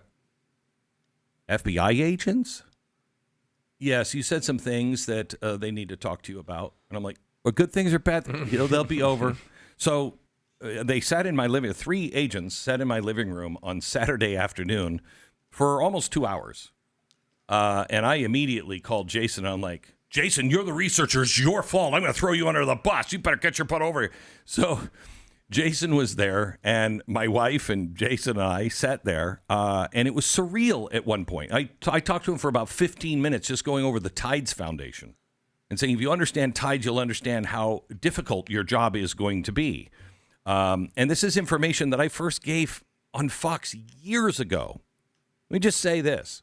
Finally, we have an administration and an FBI director that is willing to go in deep, not surface, but deep. I can only imagine what we could have avoided if anyone in an administration would have done this in 2011. They're going deep, all right. Watch out, Antifa. Kash Patel's going to go deep on yo asses. But if I were in that imaginary group of Antifa, which, by the way, has imaginary leaders leaving the country to go maybe to imaginary countries outside of the U.S. right now, I would be very concerned. If I were part of anything that was sending money their way or assistance their way, I don't know. I might be a little concerned because the FBI is dead ass serious. Thank you, Donald Trump, Kash Patel, and all of the agents at the FBI. They are dead ass serious. Okay, lots has been going on here in the chat while that was playing. I attempted to gift a sub to Bobby Ballbags, and it whiffed. Thomas Dank got it. Congratulations, Thomas Dank. And then Aspiring Midwit gifted a sub. It went to Cuts de Destro. And then he gifted 2 more. Went to Kate and to Karate Man. And then he gifted another one and nailed it. Shout out Bobby Ballbags. And shout out Aspiring Midwit. What a patriot. What a great supporter of the show. You guys are incredible. I think that's the first time that I've ever seen that. The first time I've ever seen someone gift a sub and it actually go to the person who wanted it. Fantastic. And then we got another tip here. White man is back, baby. The white man is back. I took out a $6 million loan, but that seemed rather high. My credit rating went up 14 to 88 points. Now I can watch my gay golems get bashed by the fashionable, so Zugeuner. Worst German import since Protestants. Only fans in BOVV. To that I say. Dumps. They call them dumps. Big, massive dumps. Kaboom. What a fag. Okay, so I've got some more stuff here we're going to get to here in just a minute. Got some good news on the CDL front. Got some good redistricting news. Got some stuff about J.B. Pritzker and the No Kings protest and some of the support that's going behind that. And then a number of other things related to the military, some more wins. Let's see, some stuff about Letitia James, the fat-ass Tish James, and her mortgage fraud case. And then wrapping up with a couple of things related to the Abigail Spanberger situation and the Attorney General candidate who wants to see opponents killed. But before we get to that, in honor of, I got to go take a leak, and in honor of Kash Patel going deep on Antifa just the way they like it, I'm going to play you guys a little something while I drain the main vein. Your leftist ass like corn on the cob. I'm ready. I will eat your ass. Your leftist ass like corn on the cob. I'm ready. I will eat you. I will eat your ass. My children aren't going hungry. I'll do it. I'll drink your blood. And I'm starting to think about having to eat my neighbors. You think I like sizing up? I'm gonna haul him up back chain. Chop his ass up, size it up. I'm gonna haul him up back chain. Chop, chop, chop, chop. I will eat your leftist ass like corn on the cob. I'm ready. I will eat your ass. I will eat your leftist ass like corn on the cob. I'm ready. I will eat you. I will eat your ass. I'll barbecue your ass flat. I will cook your ass up so fast, and I'll tell them, well, I killed a cow out back, baby. You think Christ would eat somebody? He would never do that. I will. I'm ready to hang them up, gut them and skin them and chop them up. You know what? I'm ready. I will eat your leftist ass like corn on the cob. I'm ready. I will eat your ass. I will eat your leftist ass like corn on the cob. I'm ready. I will eat you. I will eat your ass. I will eat your leftist ass like corn on the cob. I'm ready. I will eat your ass. I will eat your leftist ass like corn on the cob. I'm ready. I will eat you. I will eat your ass. That's why I want the globalists to know. I will eat your ass first. I swear to God, if it's the last thing I do, I'm gonna get my hands around your throat. Perfect timing for a little bathroom break. All right, let's keep this going. So, we got another Homeland Security Twitter account, Banger, says thanks for the free advertisement, SNL. And I'm curious to see if I play this. There's this very brief bit of this clip from SNL. Typically, SNL stuff will get immediately blocked globally. We'll find out if that happens with this one. They said, thanks for the free advertisement at NBC SNL. Get criminals out. Make history. Save America. Join.ice.gov. You guys got to serve your country. Go join them. Our government agents are working without pay. Luckily, my boys at ICE don't mind. They're in it for the love of the game. And how did I find them? By running ads like this. Lord have mercy.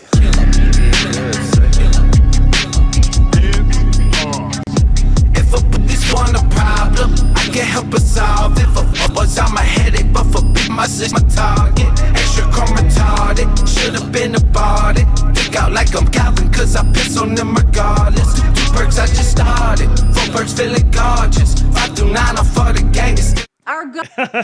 Slutty Milk says that Pam Bondi tweeted about this as well. I did not see that, but I'm going to see if I can find it here real quick because I want to see what she said. Pam Bondi. Was it from her personal account or her government account?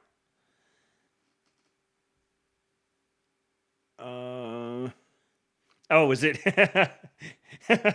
Was it the one where she said, "Should we recreate this picture in Chicago with Amy Poehler?" This one here.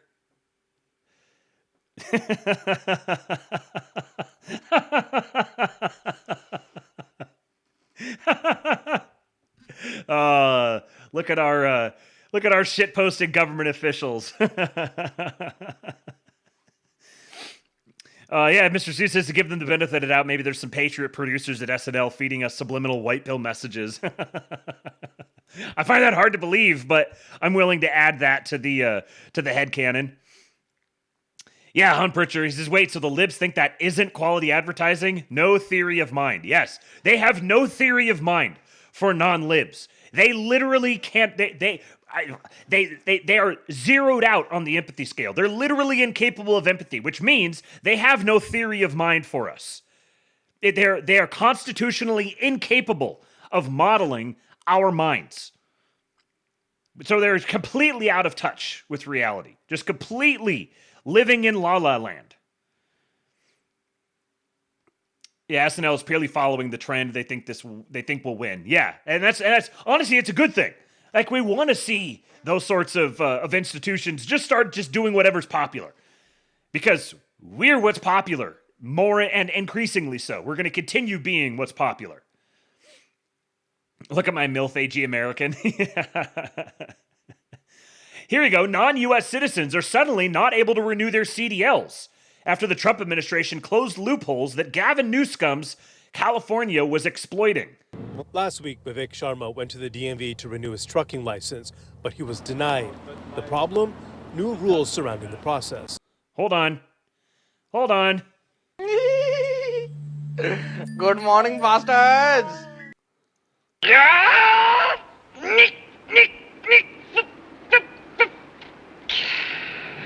Indians. जिनके पास green card है या citizen है उनका ही चलेगा licence. As he explains in Hindi, only green card holders and U.S. citizens can get their commercial driver's license renewed. Sharma's been in the U.S. legally for the past 10 years, seeking political asylum. His final court case is next year. He's been driving a truck for the past 8 years, but now he can't. अब क्या करेंगे आप? अभी क्या कुछ local job देखेंगे? When asked what comes next, he says he's worried. Trucking paid well. The sudden stop in income means he won't have money to send back to his family in India. Wait, what? He's been here for 10 years. He can't speak English. And, oh no, he's not going to be able to send money back to his family in India. Huh? It seems like we're just winning on all fronts here. Now he will have to start over. The U.S. Department of Transportation issued emergency rules that require the DMV to stop issuing commercial driver's licenses, or CDLs, to drivers who are not U.S. citizens or permanent residents. Even those with legal work visas, like Sharma, will be denied. It says it's doing so to improve traffic safety and close loopholes in the law. Thank you, Mr. President. Once again, here's another one of those.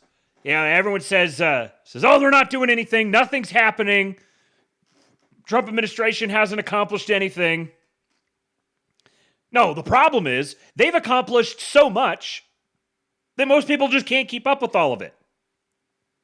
They are just thanklessly fixing everything. Here we go. North Carolina Republicans have just announced plans to vote on a new GOP-friendly congressional map for the 2026 midterms in another blow to Democrats. Governor Josh Stein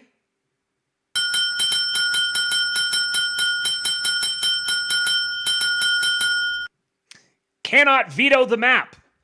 And Kansas Republican lawmakers have just officially greenlit a special session to draw out the last remaining Democrat congressional district ahead of the 2026 midterms.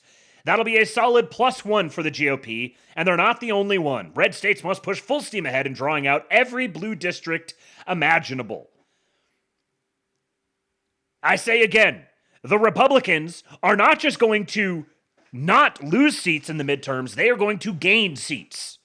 They're going to increase their majority. They're going to actually have a real majority. And this is exactly what old Chuck Dirk was talking about. Remember the clip I played for you guys a couple weeks back? Where he said all of these the Midwest red states all need to start going ham on this. Getting control of things here at the state level and pushing as much as they possibly can. This is exactly what's happening. I don't know how many seats we'd be picking up in North Carolina, but I mean, literally any of them count. Just as many as possible.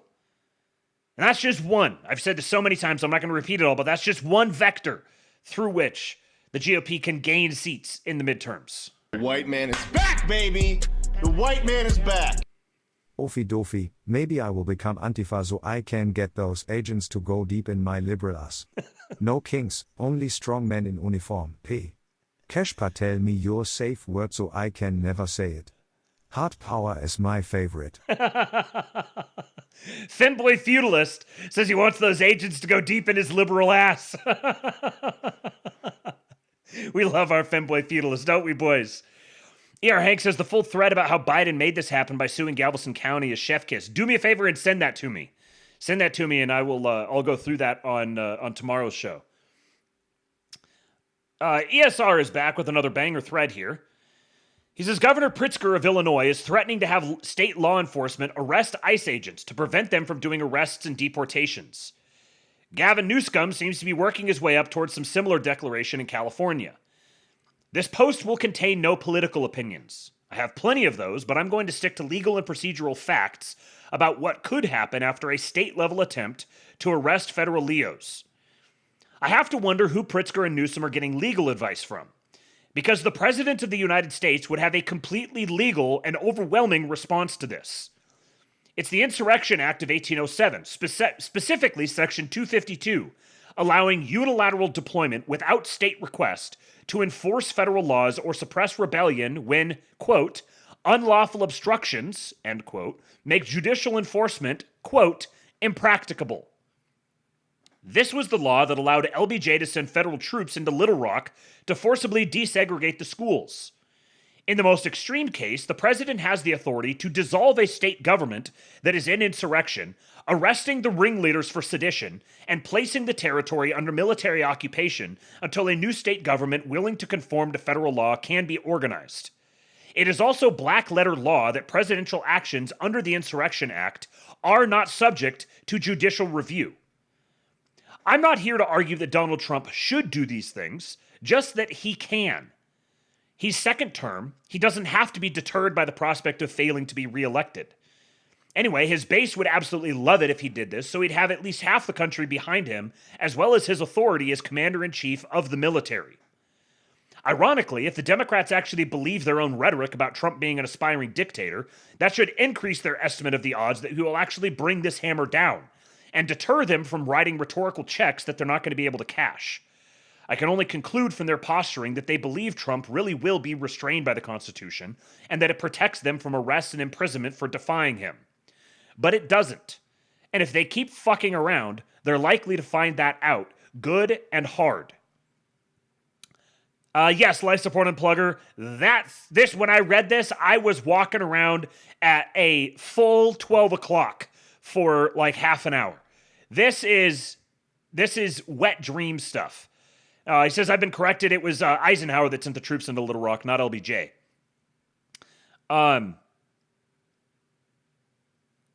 Interesting. Dissolve state government for sedition, military occupation. I want to see this. Does the state have to apply for readmission to the Union after this? It's not actually clear how statehood would be reestablished. I suspect they want him to do that so they can pretend that's their justification for open rebellion. And I believe that this is the case. If you've been listening to Tom Luongo, he's been addressing this quite a bit. And I've got something more on that here in just a moment. But I do want to see if he did write about this. Oh,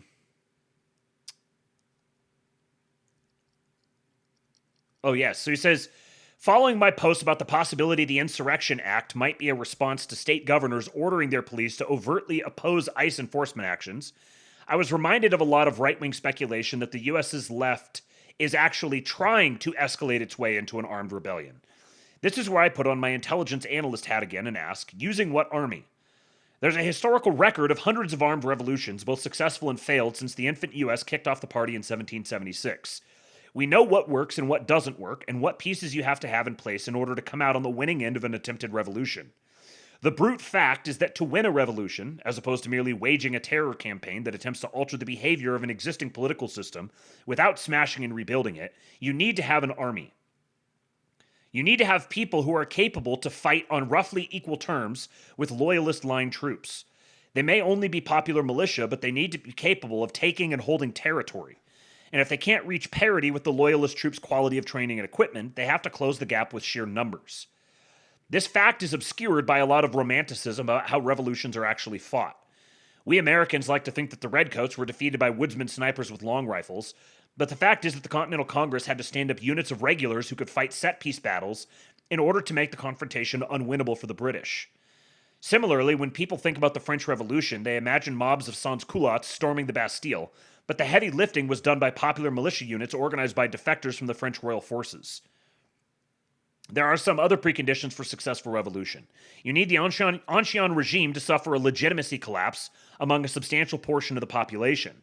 But having a mass army that can take and hold ground from regime troops is still a bottleneck, and the one I want to focus on here.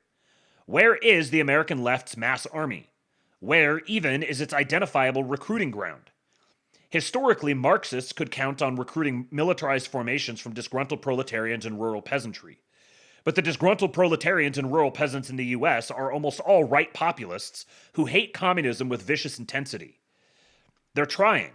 Part of the Antifa network is the John Brown Gun Clubs, Redneck Revolt, and Socialist Rifle Association. But C, almost all right populists. Attempts to scale up these organizations have been laughable failures so far.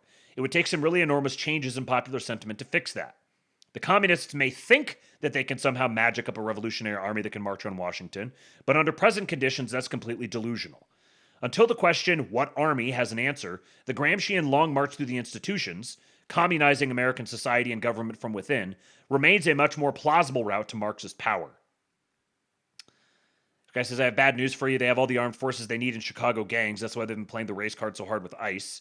He says at least half the people in those gangs, probably more, are literally too stupid to be effective line troops. The U.S. Army has an 85 IQ threshold below which it won't take recruits, and it learned not to do that the hard way. With few and sporadic exceptions, the best you can do with gangbangers is arm them as irregulars. They'll have shitty tactical sense, lousy fire discipline, and about all they'll be good for is terrorizing civilians. They won't last an hour against properly trained regulars. So this here is something that if you've been listening to oh yeah, thank you, E.R. Hank. Good point. Very good point. The N-word. If you've been listening to Luongo, he's been on this for a while now. That he's mentioned the Lincoln Project, and he says, where do you think they came up with that name? Why did these pedophilic, traitorous Republican types? Why did they decide to name their organization the Lincoln Project?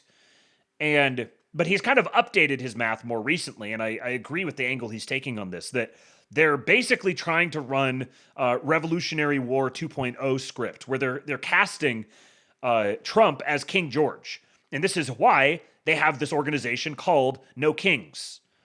And essentially their purpose here is they're trying to provoke an authoritarian crackdown that will scare the hoes and win them the midterms. And I'm sure they would have some sort of foreign element that might participate in some capacity with that. But this is why the Gaza peace deal is such a BFD. There's no way that deal happens without cooperation and sign-off from Russia and participation from Russia. And they're in this trade war with China right now, and they've really got China over a barrel. I really don't know what China's thinking, trying to go at this as aggressively as they have, but I think they've probably pissed off a bunch of their other trading partners as well. So the role for the administration right now is to try to prolong the necessity of authoritarian crackdown as long as possible, while the opposition is trying to accelerate the timeline for authoritarian crackdown, given how squeamish Americans get at authoritarian crackdowns. So they want to escalate. They want to provoke some sort of major response in these different cities. And notice the regions that they're targeting for this. Illinois, right on the Great Lakes, important port city. Chicago's an important port city. Then they've got Portland. They got the whole West Coast. They're trying to sever off different states and isolate them from the rest of the Union so that they can pull some sort of coordinated secession type of movement. This is also why things like the New Jersey Republican or the New Jersey governor race is so important. Because if you get a Republican in there, even if he's kind of a squish Republican, the simply not having someone with the Democrat Party title there makes it much less likely that that state would participate in something like that. Moving forward, the governorship in given states is going to become more and more important.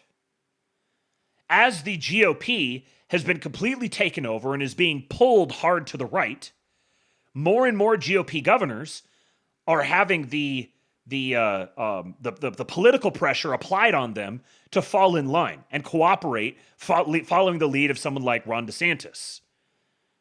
You've seen Ron DeSantis has carved out this space where now Greg Abbott is like desperately trying to keep up with him in Texas. Getting more and more base Republican governors is very important because the guy who actually runs the state is going to become very important if the goal is to create some sort of a coordinated secessionist movement and try to carve off specific strategically important parts of the country and frame it as, you know, you've got Creamsicle Mussolini, you've got the Orange Hitler who is going super authoritarian and everyone gets all squeamish and stuff, which is why it's so significant that he is the guy who negotiated the peace in the Middle East so substantially that even people like Biden and Clinton and even without naming him, but people like Elizabeth Warren and Barack Obama and all of these different people are all coming out and saying this happened. They're affirming it. Whether it actually happened or not is less important than the widespread belief that it happened. Because if people generally believe that he's literally the president who brought peace to the Middle East, it's going to be so much harder to sell this idea that he's this authoritarian who's trying to crack down and put us all in camps or whatever, which makes that sort of secessionist movement that much harder to sell. So yes, I do believe that their goal is to provoke an authoritarian crackdown, but not because they're trying to actually get into an outright shooting war, but because they're trying to do this before the midterms, because if they can pick up seats in the midterms, they can impeach him. That's their goal. I believe their goal is to try to pick up seats before the midterms and try to impeach him or kill him before then. That's their angle. Now, killing him may have had to slide that one off the Gantt chart. I'm not sure. Because like who are you going to get next? You know, and the every single time they do something like that, they create that much more space for the administration itself to escalate into. And if they kill him, then trying to sell the administration is full of authoritarians who are wanting to crack down and put poor brown people in prison is going to be even harder to sell. So I kind of suspect that killing him may be less of a priority for them right now. And their biggest goal is going to be to try to impeach him. There is plenty of Republicans, if the Congress was to shift, there are plenty of Republicans who would turn around on a dime and happily participate in getting him impeached. So I think that their drop dead date is the midterms, and everything that they're doing is gearing up toward trying to secure as many seats in the midterms as they possibly can and leverage as many Democrat governors as possible into participating in this secessionist breakaway sort of movement. Now, toward that end, here's a very interesting tweet from Sean Duffy, Secretary of Transportation, which is kind of an interesting source to be weighing in on this, the Transportation Secretary. He says, "Are Democrats holding our government hostage to hold a No Kings protest this weekend? Who is funding it? And which Democrats will participate? These are all questions the American people deserve to have answered." This is something that has been, I can't remember the original source of it, but someone reported that Chuck Schumer has been telling other Democrats, we need to hold out until the No Kings protest on the 18th. If you remember the first No Kings protest that happened several months ago, was all the old folks getting wheeled out of their nursing homes and going out, "No Kings, no Kings."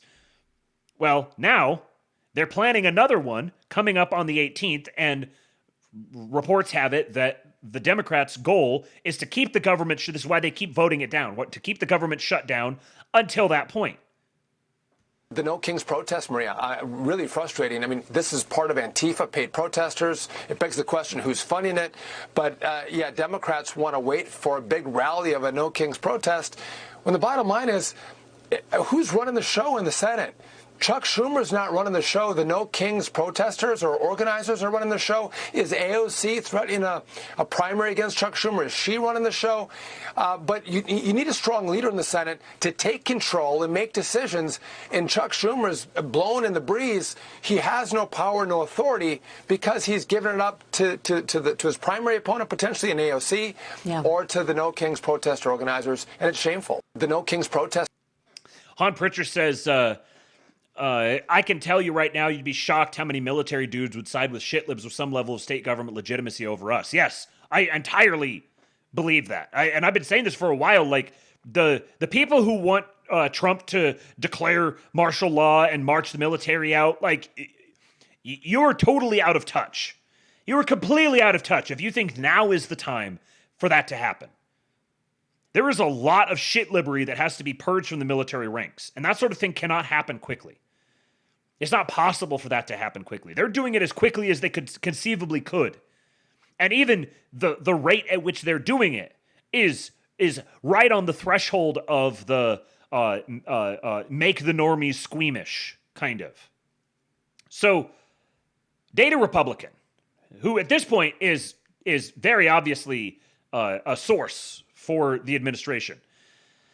She says, here you go, TLDR, Leah Greenberg, ding, ding, ding, Indivisible co-founder and No Kings co-organizer, is a former staffer of the current Open Society Foundation's USA director. Indivisible began receiving major funding the year he took that role. And she's got a long thread here. She says, meet the organizers behind No Kings protest. Indivisible's Leah Greenberg and Ezra Levin. Their names are literally Leah Greenberg and Ezra Levin. Taking a break from book writing for this. This week, the movement that started with a Google Doc, Indivisible, is back in the streets. Founded by former congressional staffers Leah Greenberg and Ezra Levin, and funded by George Soros' Open Society Network, Indivisible has grown from a viral guide into one of the most powerful grassroots networks in the U.S. Now they're leading No Kings, a nationwide push to remind America that democracy means no one is above the law. So ironic. This thread dives into who Greenberg and Levin are, how Indivisible rose to prominence, and what's really behind the No Kings movement. As always, patience as I pulled the thread together in real time. So, defiance on Flag Day during Trump's birthday parade. That was the original No Kings protest. Here is Leah Greenberg, co-executive director at Indivisible team. And here's Ezra Levin. Defeat MAGA, save democracy. When you go to the No Kings website, you find over 100 partners listed, many of them familiar and many Soros-backed. They include big names closely tied to the DNC, such as Mark Elias's Democracy Forward. There's a video here just scrolling through all their different partners. This is Sierra Club. This is doing all the legwork for him. Women's March. Greenberg and Levin are co-founders of Indivisible. Other than donor-advised funds, their backing primarily comes from Open Society and Fund for a Better Future. The latter is a shadowy nonprofit backed by Sergey Brin. Ah, what an interesting name. And played a key role in the infamous Build Back Better campaign of 2020. She's got the breakdown here of different grants. 10 different grants found for a total of just under $5 million. And the Fund for a Better Future is a funder of the pro-Biden administration advocacy group Building Back Together. Former Biden campaign staffers and other Democratic Party strategists founded the group to promote pro-Biden administration messaging. At the time of the group's founding in February of 2021, CNN reported that the Biden administration gave the group its blessing, but would not directly control the group. In 2021, the Fund for a Better Future gave the group $2.98 million in grants. In 2022, the fund gave Building Back Together $1.3 million. In 2023, the fund gave $760,000. The first thing you notice about Leah Greenberg's LinkedIn is that she held an advisory position in the State Department, despite having gotten her international relations BA only 6 years earlier. Here is her LinkedIn. University of St. Andrews, 2004 to 2006. Carleton College, 2006 to 2008. Fletcher School at Tufts University, Master of Arts in Law and Diplomacy. And then Rosenthal Fellow, the Office of the Secretary of Defense. Advisor for the U.S. State Department. Investments Manager at Humanity United. Director of Policy and Research at Perriello for Governor. And then Co-Executive Director at Indivisible Project. This is the enemy class right here. This is in stark relief. This is exactly what they are. That Leah Greenberg once served in the State Department, was trained in foreign policy, and now leads the nation's largest protests is no coincidence. If you followed my feed, you know the connection between left-wing activism, international relations, and the State Department runs deep. None of this is spontaneous. For years, subversive actors have worked to stage a color revolution here at home. Greenberg appears to have been a Rosenthal Fellow, literally groomed to be a key player in foreign policy early on. The scholarship is sponsored by Partnership in Public Service, which in turn is supported by the Bloombergs. Michael Bloomberg is a member of the Rockefeller-originated Trilateral Commission and the Ford Foundation. Indivisible started out in 2016 as a Google document led by Greenberg, Levin, and other congressional ex-staffers. Within weeks, it went viral and money poured in, and they began organizing themselves into groups quickly. They modeled themselves after the Tea Party. Indivisible, a practical guide for resisting the Trump agenda. Former congressional staffers reveal best practices for making Congress listen. Donald Trump is the biggest popular vote loser in history to ever call himself president-elect. In spite of the fact that he has no mandate, he will attempt to use his congressional majority to reshape America in his own racist, authoritarian, and corrupt image. Reminder, this was after the 2016 election. If progressives are going to stop this, we must stand indivisibly opposed to Trump and the members of Congress who would do his bidding. Together, we have the power to resist, and we have the power to win. We know this because we've seen it before. The authors of this guide are former congressional staffers who witnessed the rise of the Tea Party. We saw these activists take on a popular president with a mandate for change and a supermajority in Congress. We saw them organize locally and convince their own members of Congress to reject President Obama's agenda. Their ideas were wrong, cruel, and tinged with racism. And they won! Today I learned that the Tea Party won. They thought that similar action taken by the left could be effective against what they perceived as Trump's bigoted and anti-democratic agenda. The purpose of the guide was to encourage resistance to Trump's presidency, most notably by targeting Republican elected members of Congress by attending town halls, calling congressional officials, visiting their offices, and showing up at public events. The guide was first published online on Google Docs on December 14, 2016, with Levin posting a link to it on his personal Twitter account. It soon went viral with, among others, Robert Reich, Jonathan Chait, George Takei, haven't heard that name in a while, and Miranda July circulating it online. In addition to being groomed to work in the Department of State, Greenberg is an ex-staffer under Tom Perriello, Democrat from Virginia, who was an executive director at the Open Society Foundations. The money connections here become much clearer. The co-founder of Indivisible literally worked for the guy who helped run Open Society Foundations for the USA. No wonder she was able to amass massive amounts of funding and get organizational support in such a short time. Evidence Perriello and Greenberg have maintained a close relationship. Perriello also served as special representative for the Quadrennial Diplomacy and Development Review at the State Department from February 24, 2014 to July 5, 2015 under Barack Obama. This overlaps almost exactly with Leah Greenberg's tenure on the same board. This is Tom Perriello. He was the United States Special Envoy for Sudan. Oh, how interesting. Another one of the priority George Soros states. United States Special Envoy for Sudan from February 26, 2024 to January 18, 2025. He was also United States Special Envoy for the African Great Lakes. There's the record of his service there. And then Open Society Foundation sought fit to mention their financing of Indivisible in one of their articles early on in 2018. In writing for Columbia University's Journal of International Affairs about how Trump eroded democracy, they have a quote from Greenberg and Levin about Indivisible receiving funding from OSF. Shoring up a democracy under siege. The United States is experiencing an unprecedented erosion of democratic institutions and norms under the Trump administration.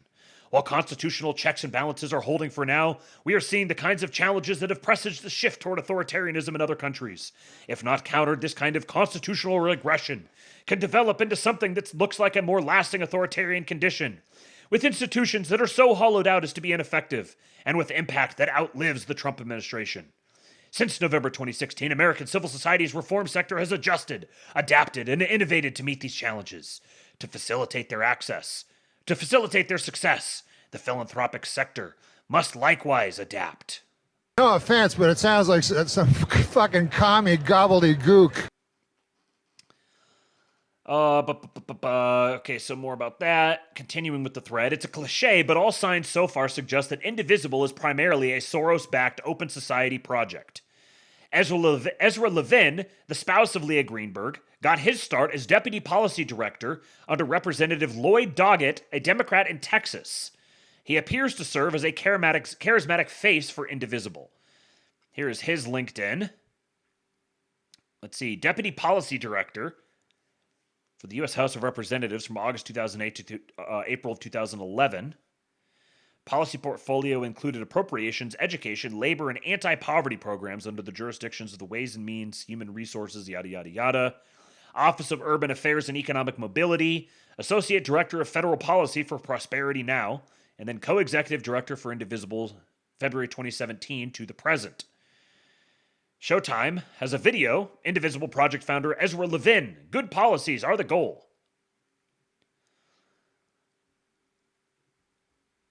The most interesting connections are through Greenberg, but Levin's star is rising as well. He sits on the advisory board for Supreme Court voter, a role shared by many heavyweights, such as Mark Elias. Supreme Court voter, our democracy is hanging in the balance, it's time to fight back. Ezra Levin looks exactly like you'd expect him to. Faiz Shakir, Star Wars name. Maria Teresa Kumar, Voto Latino. Mark Elias, Perkins Coie. Alongside the Open Society Foundation's Democracy Alliance stands as the other major donor. Created by Rob Stein. Good grief. Rob Stein. Also a backer of Media Matters and closely tied to Arabella Advisors. This is just, we're hitting all the names here. Democracy Alliance draws its funding from 25 affluent progressive patrons, chief among them George Soros. Let's see what other names are mentioned in here. In March of 2017, Levin said that Indivisible had received over 10,000 donations that total over $500,000 since January through Act Blue. There we go. In October of 2017, the New York Times reported that Indivisible had received almost $6 million since its inception, mostly through small donations through its website, as well as from Reid Hoffman and organizations linked to Democracy Alliance donors. In April of 2025, The Hill reported that since 2017, Indivisible Project, which is the group's 501c body, had received over $7.6 million from Open Society foundations. The Democracy Alliance Democracy Fund. Democracy Alliance Democracy Fund. Oh my God, I cannot stand these people.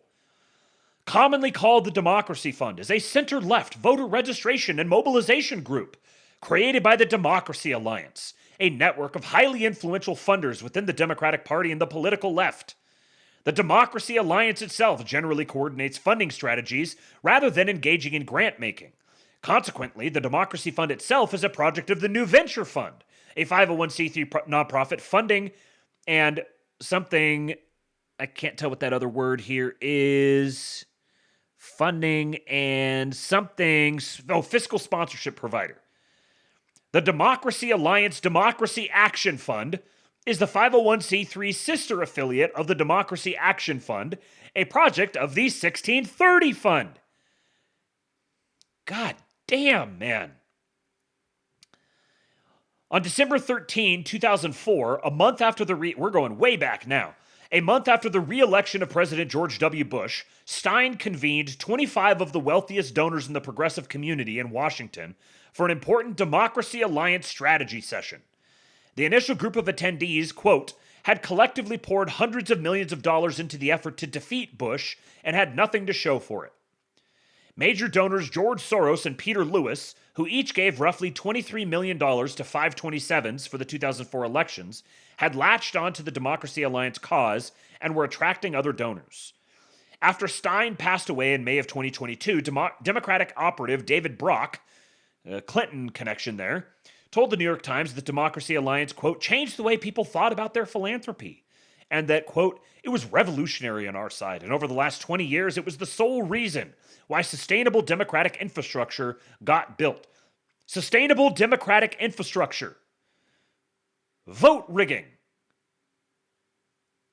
Mass importation of violent criminals. That's what it's for. Brock also noted that his own organization, Media Matters for America, and its network of affiliated groups were on track to spend $100 million in the 2022 election cycle, and that none of that would have been possible without Stein and the Democracy Alliance. I'm so fucking tired of saying democracy. Back to the thread. As an aside, George Soros had long collaborated with the State Department since the 80s, but Bush's handling of the Iraq War convinced him that the United States had become the greatest obstacle to realizing his vision of open societies. Quote, yet I am profoundly opposed to the Bush administration's policies, not only in Iraq, but altogether. My opposition is much more profound than it was in the case of the Clinton administration. I believe the Bush administration is leading the United States and the world in the wrong direction. In the past, my philanthropy focused on defeating communism and helping with the transition from closed societies to open societies in the former Soviet Empire.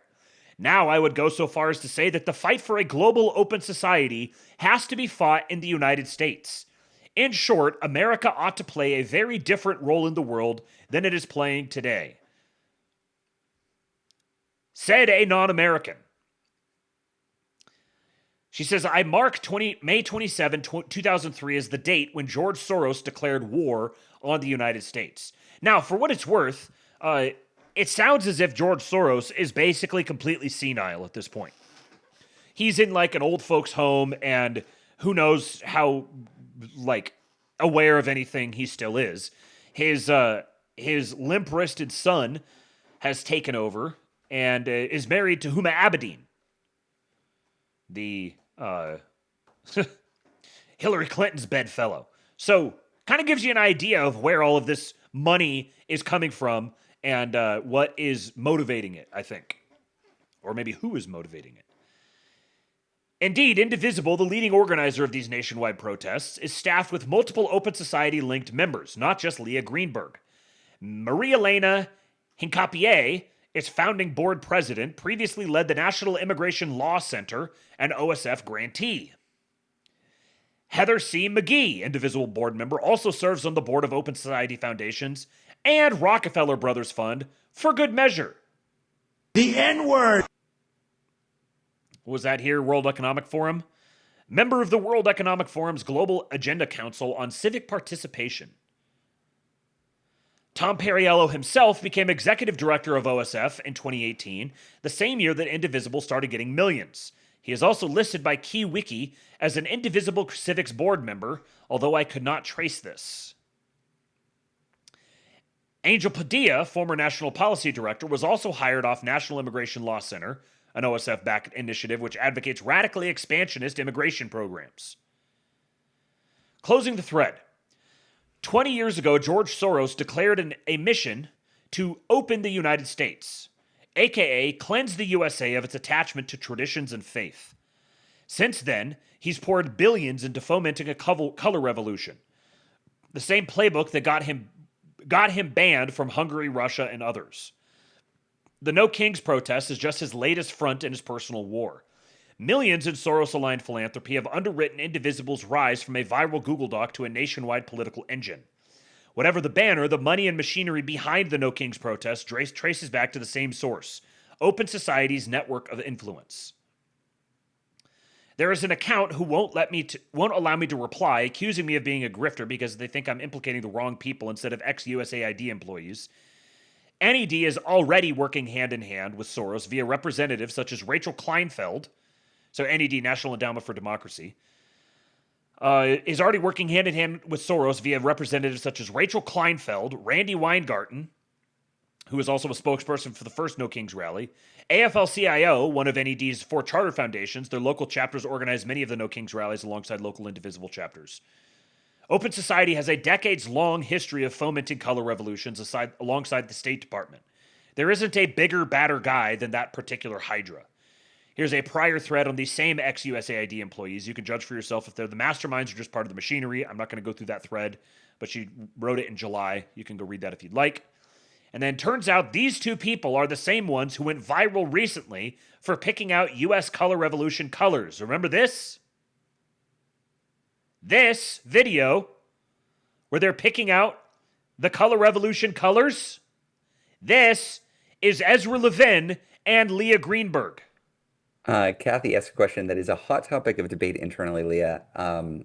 We need a national symbol of unity to stand against authoritarianism or for pro-democracy. I'm interested in using purple bandanas. It's not about being red or blue. It's about standing in solidarity with each other for our democracy. How can we as a group come up with something we can stand behind?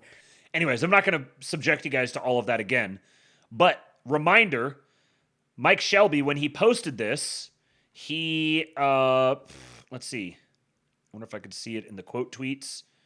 He had a great tweet here where he said that it's really important. Here we go. Extremely important. It's critical, maybe the most important meme war since 2016, that we lambast, lampoon, ridicule, undermine, and otherwise destroy this color or symbol when they announce it. They can never own this color. It has to be contested. It has to be ridiculed, subverted, and ultimately ruined as part of their revolutionary identity. It has to represent 100 different outrageous things, like maps, minor attracted persons, trans, communism, etc. It will be incumbent on you to meme their revolutionary color out of existence. What is a color revolution without a color? It's a war, ladies and gentlemen, and you get to be soldiers in this one. So, if I had to guess, one of my suspicions as to the purpose of this No Kings protest, and maybe not this one, maybe it's another one, but one of the things that they're going to want to do is create some sort of false flag whereby the whether it's ICE or local police or someone, and in some sort of high-profile way, has to open fire. And they create some sort of victim scenario where they can treat it like a Crispus Attucks sort of event. And then they can rally around this as this is Trump stormtroopers gunning down some poor innocent abuelita or something like that. Like, I think that part of the purpose of this, and maybe, I don't know if this is the time where they really want to go for it because they've got their backs up against the wall with this government shutdown, or if they're just continuing to escalate things. But ultimately, I think the goal is to create a scenario like that. And,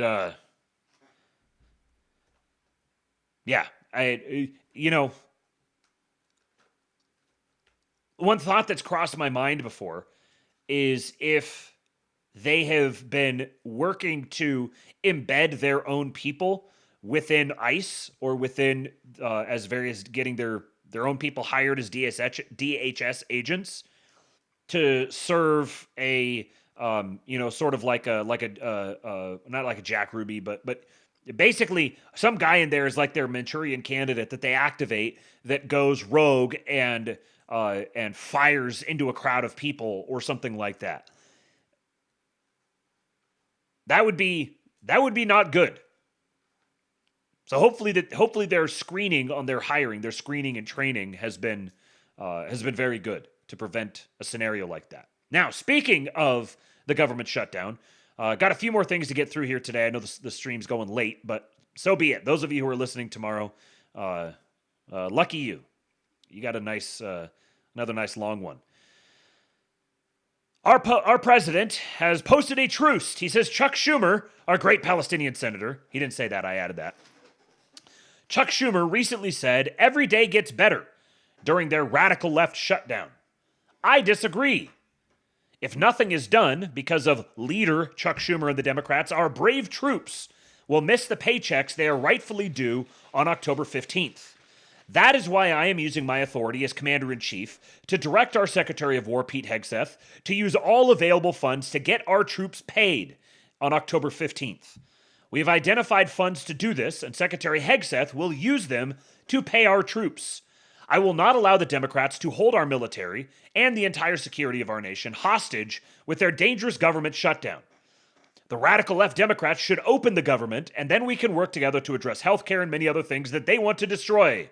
And all God's people said, thank you for your attention to this matter. Donald J. Trump, President of the United States of America.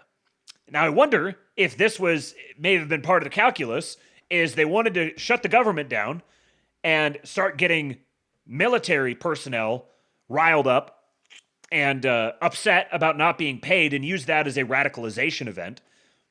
And if that's the case, then this move may have just headed off that angle at the pass. What it's also done is it's demonstrated still further just how long this can, the government shutdown can last. Look at that. We found money to pay the troops. I'll bet you next pay period we'll find the money to pay them as well. And beyond that, perhaps they'll find the money to pay them too.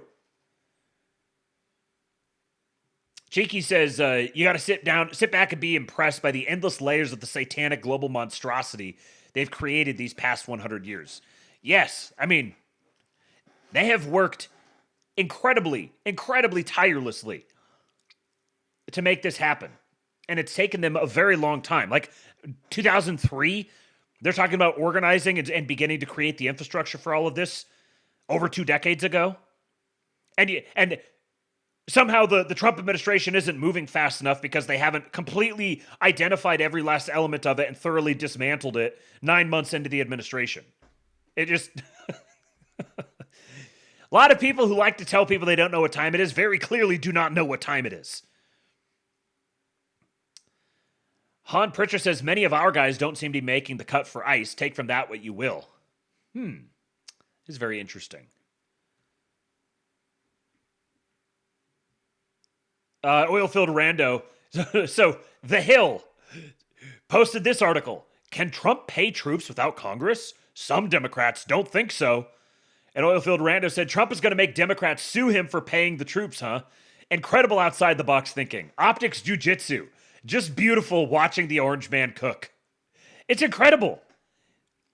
There's, you got all these activists and stuff that they have some... They don't really have that much expertise as much as they just have an endless work ethic. But the actual elected officials themselves are just phenomenally retarded. They're really going to go try and die on this hill, suing him for getting the troops paid? Please do that. Now, speaking of the troops, some Texas National Guard troops replaced in Illinois after failing to meet standards. The National Guard Bureau said on Thursday, National Guard soldiers and airmen are required to meet service-specific height, weight, and physical fitness standards at all times. This is a very good example of something. I'm going to read a tweet of mine here in just a second, but a number of you guys may have seen the images of this. So there's 400 National Guard troops from Texas who have been sent up to Illinois, and some pictures went viral on Twitter recently of them.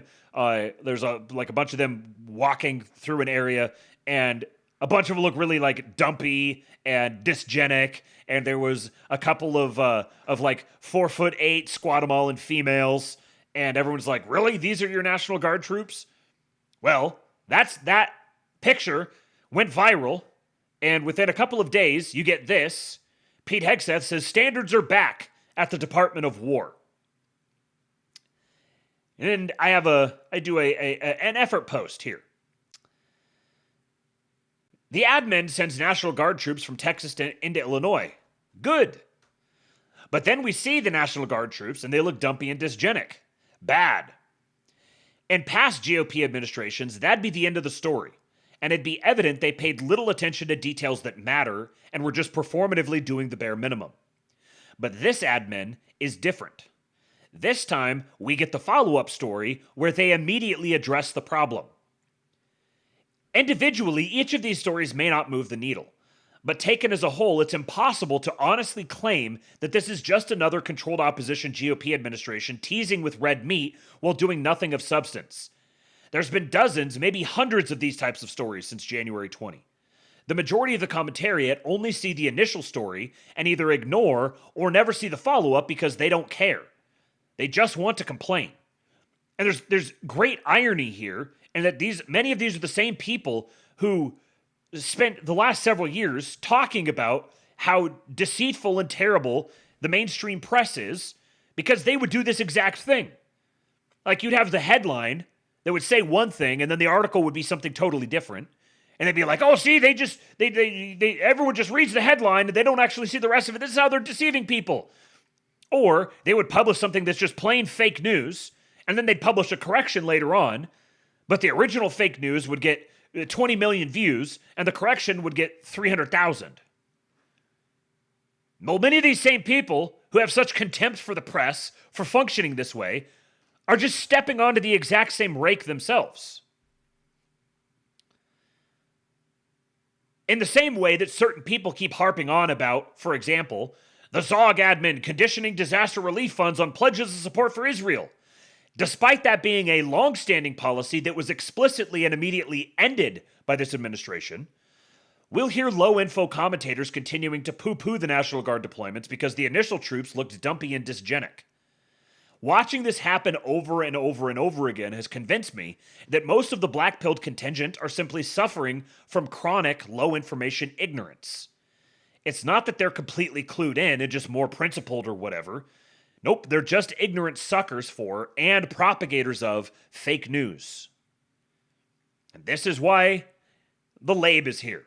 The Labe is here to highlight all of these stories and continue to bring them to you guys so that you do not have to be fake news suckers. You get to see each of these little stories that again, individually doesn't mean a ton, but the whole composition of all of them together demonstrates a really clear pattern. This administration is very detail-oriented, and when they don't get it right the first time, they've got a very strong record now of circling back and resolving it very, very quickly.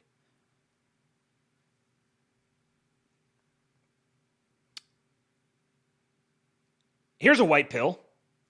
Boom. Kaboom. The Great Reclamation has begun. The Supreme Court just restored Trump's constitutional power to remove rogue commissioners from federal agencies. For the first time in 90 years, the president can clean house. The walls of bureaucratic tyranny are cracking. Since 1935, the presidency has been a hostage. A hidden ruling called Humphrey's Executor v. United States created a shield around unelected bureaucrats buried inside so-called independent agencies. They could not be fired. Not by Congress, not by the people, not even by the commander-in-chief. These were the deep state's castles inside the government. Protected, untouchable, writing rules with the power of law while answering to no one. For decades, they dictated policy, destroyed accountability, and made every president a figurehead in his own house. That ended this week. In a ruling few expected, but history will never forget, the Supreme Court confirmed that President Trump has full constitutional authority to remove Democratic commissioners Mary Boyle, Richard Trumka Jr., and Alexander Hohen-Sarek from the Consumer Product Safety Commission. The court reminded the nation that executive power belongs to the president alone, not to agencies, not to boards, not to faceless lawyers. The 6-3 decision has detonated the foundation of bureaucratic immunity. Trump can now terminate any commissioner who obstructs reform, dismantle ideological mandates, and reclaim executive control over agencies that have operated like private empires. The ruling sets a precedent that can sweep through every corner of the federal maze. FTC, SEC, NLRB, CDC, FDA, DOE. Hundreds of unelected operators who hid behind the term independent are now exposed. The Consumer Product Safety Commission is only the beginning. Nearly 700 positions across Washington fall under the same model. With this judgment, Trump holds the legal weapon he was denied in his first term. The sword is back in his hands. Inside the deep state, panic has already begun. For decades, they didn't need to win elections. They only needed to control who stayed behind. By embedding loyal operatives inside untouchable posts, they guaranteed their agenda survived every presidency. They wrote laws under the cover of regulation. They censored industries through safety standards. They shifted policy without ever standing for a vote. That structure is now collapsing. This decision is not about staffing. It's about sovereignty. The hidden coup that began 90 years ago has been reversed. The unelected state no longer outranks the elected one. The legal scaffolding that protected the regime is being dismantled piece by piece. That is why the media is silent. They understand what this means. If Trump uses this authority, and he will, the entire architecture of shadow governance will fall. Agencies that weaponize policy for ideology will be stripped of power. Mandates will be rescinded. Political infiltrators will be removed. The deep state's invisible army is finally within reach. Trump's second term begins now, with the power he was denied in 2016. The presidency is no longer a cage, it is a command post. He can purge the administrative state, rebuild federal institutions that answer to the people, and restore a government that serves its citizens instead of its masters. This is the Great Reclamation, the end of 90 years of executive humiliation, the day the balance returns. The deep state buried the presidency under red tape and called it democracy. But the chains have been cut, and Trump now holds the axe. And I love that the picture of the Supreme Court that they chose here does not have Jumanji. Yeah, since 1935, Humphrey's executor since 1935. Shout out to Whiplash347 for that great post. And this is a big one. This is a big one.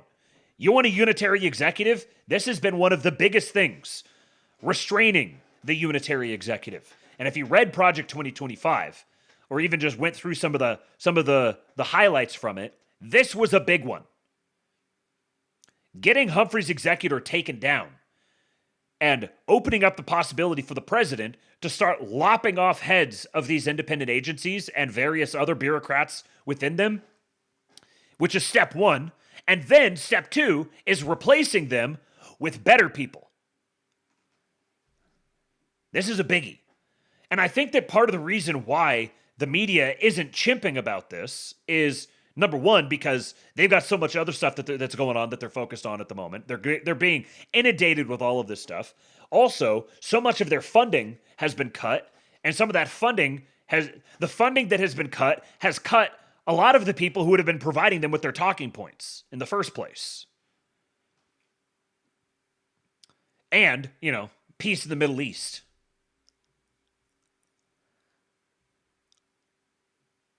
I'm going to pull this out, and we'll talk about that on tomorrow's show.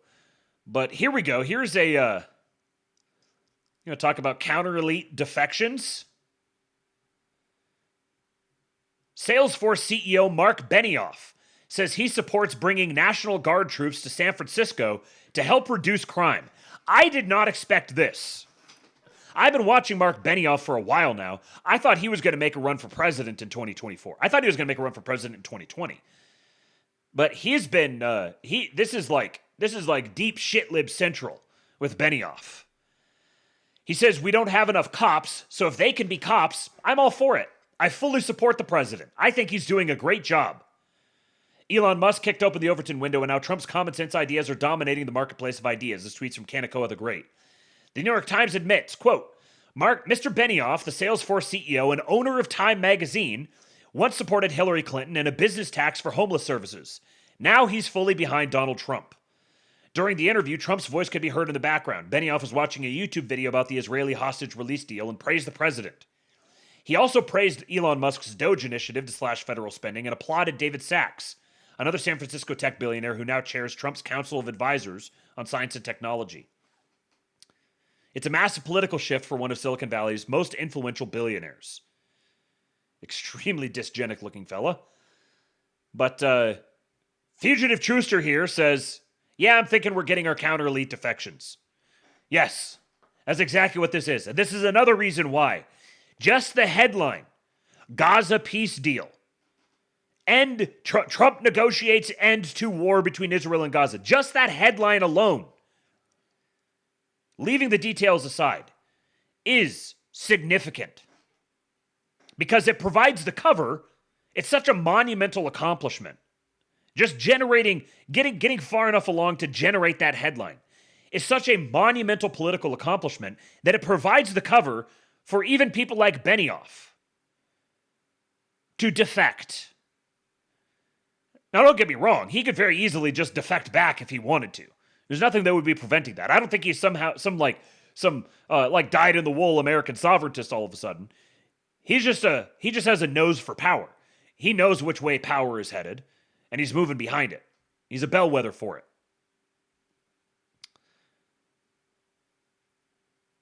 What are you guys talking about? Marketplace of ideas?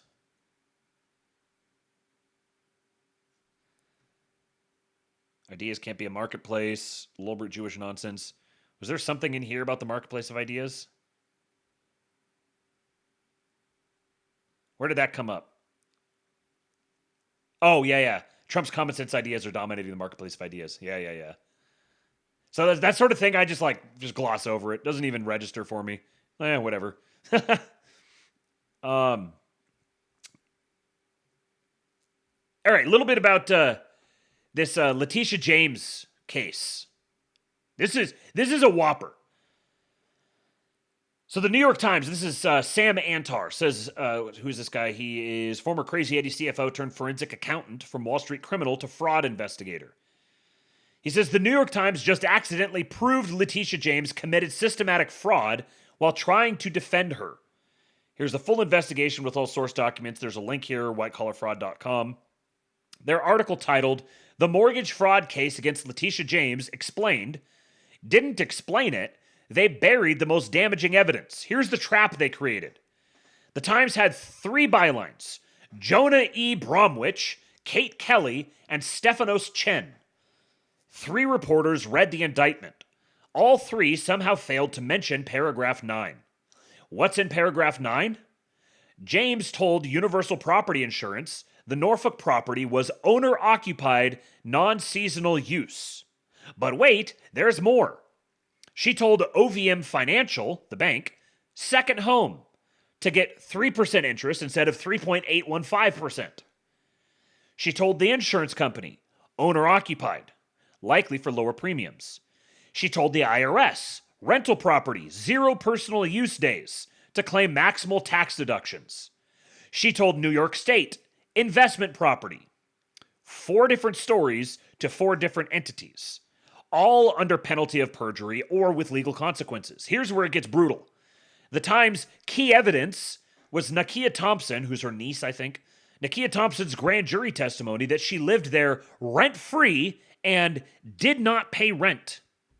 But the indictment, paragraph 10, says James filed Schedule E tax forms reporting, quote, thousands of dollars in rents received. These cannot both be true. The perfect trap. If the Times is right that Thompson paid no rent, James committed tax fraud, false rents received and deductions. James committed additional tax fraud, 0 personal use days while visiting regularly. And James committed mortgage fraud. Thompson controlled occupancy, violating the second home rider. If the Times is wrong and Thompson did pay rent, James still committed mortgage fraud. Her niece lived there full-time, violating exclusive control. There is no third option. The Times tried to frame this as a straightforward factual dispute needing more evidence. But this isn't he said, she said. This is documentary contradiction. Sworn statements to different government agencies cannot all be true. To the insurance, owner-occupied. To the mortgage company, second home exclusive control. Tax returns, rental property, 0 personal use, rents received. Thompson testimony, no rent paid.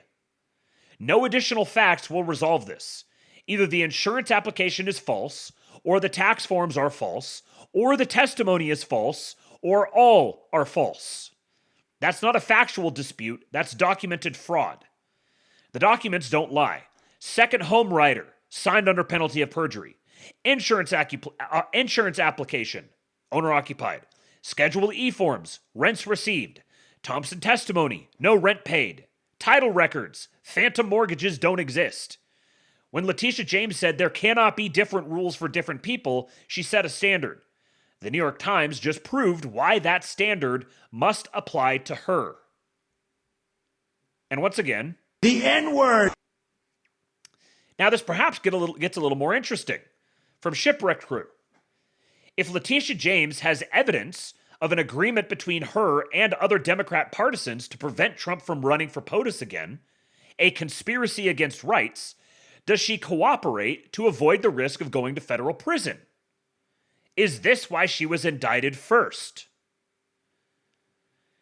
Now, yeah, she wasn't indicted first, but yes, there's an order to what's happening, specifically Comey, says Brendan Dilley, which is kind of interesting because Brendan Dilley, I'll bet you might know a little something. He's at least pretty close to the administration. But they've already said that, like, this is part of one of their angles on this is to grab the lower level people and start leaning on them to make them squeal and open up conspiracy against rights. So is this the reason why they've gone after her early on like this? Because if there is evidence of any sort of agreement between her and others, then, might be able to go easy on the criminal charges here a little bit in return for, implicating text messages, incriminating emails, anything like that. And Bill Pulte is on the case here again. Here's this same chick, the one that it's like, she's not an unattractive person, but just something about the way that she dresses just accentuates whatever is unattractive about her. Casey Hunt from CNN. She claims everyone in America commits mortgage fraud. Aside for a second, what Tish James, and again, we're still getting the details, but if it's related to this mortgage issue, I mean, this is something that everyone in America, or many people at least, if you're lucky enough to be able to buy a house in America, you deal with this, right? The federal government doesn't go after all of these people for doing this. Does that... Bill Pulte, who, again, is the director of FHFA, says, we will start by requesting information into the very concerning public statements of Ms. Casey Hunt. Cunt, you might say, Miss Cunt, that she has knowledge of individuals who are committing alleged mortgage bank fraud. If Ms. Hunt is aware of anyone committing fraud, we will need to know, and now. I just am sitting here at home, just thinking about these I almost said these poor CNN commentators, but I can't even say that. Just these CNN commentators who are just like, I just saying stuff on the air, just trying to run cover for my political compatriots here. And hold on a second, wait a minute, you mean I'm under investigation now? Someone's knocking at my door and asking me for information on all these individuals who are committing bank fraud? Oh, you said they're committing bank fraud. All these people are committing bank fraud. You don't know anyone who is, but you said you did. Are you now covering for them? Are you holding back incriminating evidence against someone who's committed mortgage fraud? Oh, maybe you actually need to go out and make a statement publicly saying that this isn't actually really common. And what she did is definitely criminal. It's just, again, just another little thing. Just a little thing from the administration. But she's out here just blabbing away, and suddenly she's got the director of federal housing finance breathing down her neck saying, what's that you said? You know lots of people committing mortgage fraud? Oh, I sure need to know about that. The Trumps continue to reign at an all-time high. Ooh, potential mortgage fraud involving Ruben Gallego, VA loan primary residence declaration. Dear FHFA Fraud Investigations Team, I am writing to report a potential case of mortgage fraud involving Congressman Ruben Gallego. Oh. You wanted something to chimp about? Here you go. Go do a little digging. Let's get our 4chan boys on the job here. Let's start doing a little digging into all these Democratic congressmen and governors. Because if Casey Hunt is saying, oh, I know lots of people who've committed mortgage fraud. Oh, you've had some interesting dinners, have you? Let's see who you've been having dinner with. Who's been talking to you about the mortgage fraud that they're committing? I wonder if we can investigate some more Democrats. And Mike Davis is back making some very, very strong statements to Maria Bartiromo. This is what he had to say. Taibbi as well as Mike Davis. And I want to get your take on who you believe is next in terms of indictments to come. Matt Taibbi, what do you think?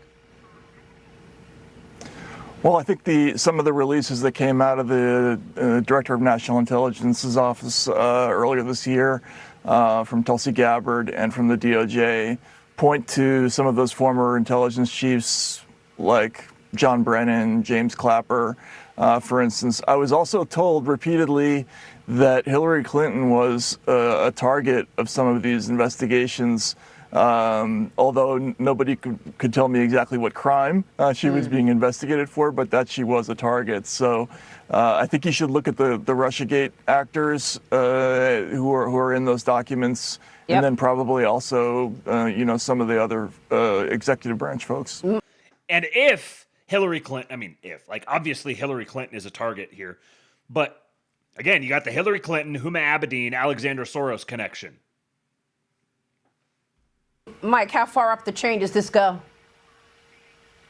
I think it goes all the way up to the top, to President Obama, to Vice President Biden, to Hillary Clinton, Comey, Brennan, Clapper, so many players within the Obama and Biden administration. And I think it also includes the lawfare Democrats, these prosecutors who coordinated with the Biden White House to bring these indictments against President Trump. And there's also a grand jury being prepared right now, right? There is a new grand jury in Fort Pierce, Florida, and that would be a good place to do this grand jury investigation for what they did to President Trump. The Mar-a-Lago raised the hook. Gentlemen, thank you. A Florida grand jury, huh? Is that Mr. Jason Quinones? I've heard about that fellow before.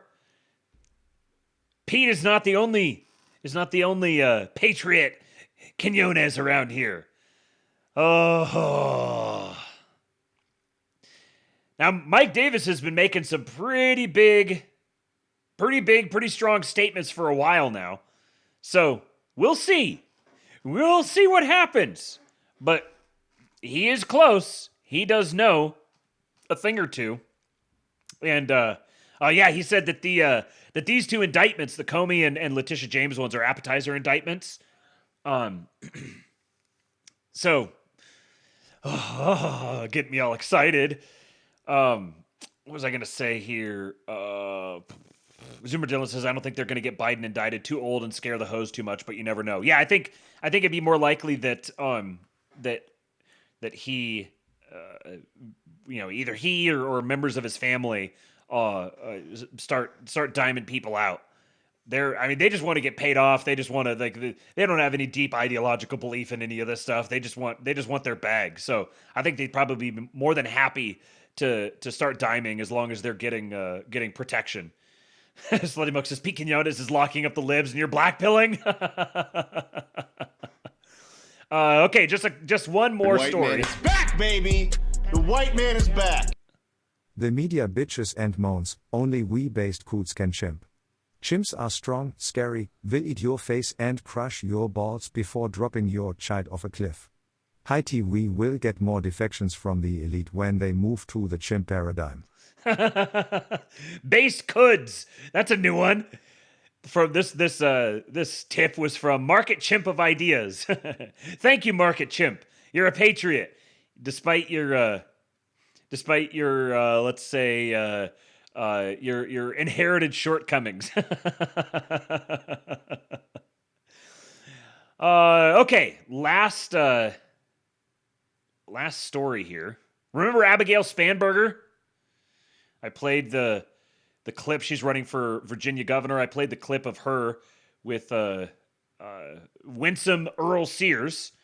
Well, here she is asked about her support for men and girls' bathrooms and predators in the locker rooms. What do you make of Earl Sears' claim that you're fine with, quote, putting men in girls' locker rooms? The reality is that the federal government has the ability to change the letter of the law, right? Through Congress, through the Senate, bills go to the president's desk. Right now, what we are seeing is there are differences between what is the law of the land under Title IX and what are executive orders put out by the White House. And in circumstances where there are conflicting evidence or conflicting interpretations, the reality is the federal government has to be clear in what is the real guidance available to our schools as it relates to use of locker rooms. The reality is that we have multiple jurisdictions who believe they are following the letter of the law and have their lawyers conveying why. And at the end of the day, we have a president of the United States who is taking away and threatening federal funding. What I think is so egregious is that this is a tool that unfortunately this president continues to use, of the threat of federal funding. Congress passed funding. It is not the president's ability. This is, basic Article 1. This is, if you believe in the Constitution, the president doesn't have the ability to just pull back funding. And it isn't just to these public schools. It is to our research institutions. It's for cancer research. It is for funding to conservation programs under USDA that are vital to so many of the farmers and producers who employ rotational grazing practices and other conservation practices, voluntary ones, on their land who've been promised investments, and the president just pulls back those funds. The real challenge that exists here is that we have a president who is using congressionally approved federal spending as a cudgel. And just as an issue of principle, right now it's coming after the schools. Before it was coming after conservation programs. Now, it's also consistently across our universities and institutions of higher education and research. It's a dire circumstance. But when it comes down to understanding the implementation of how it is that our kids are coexisting in the classroom or on the sports field, yes, I do think that in many cases it's the local community that knows their community best and can readily make decisions and provide guidance about how to ensure that all our kids are safe.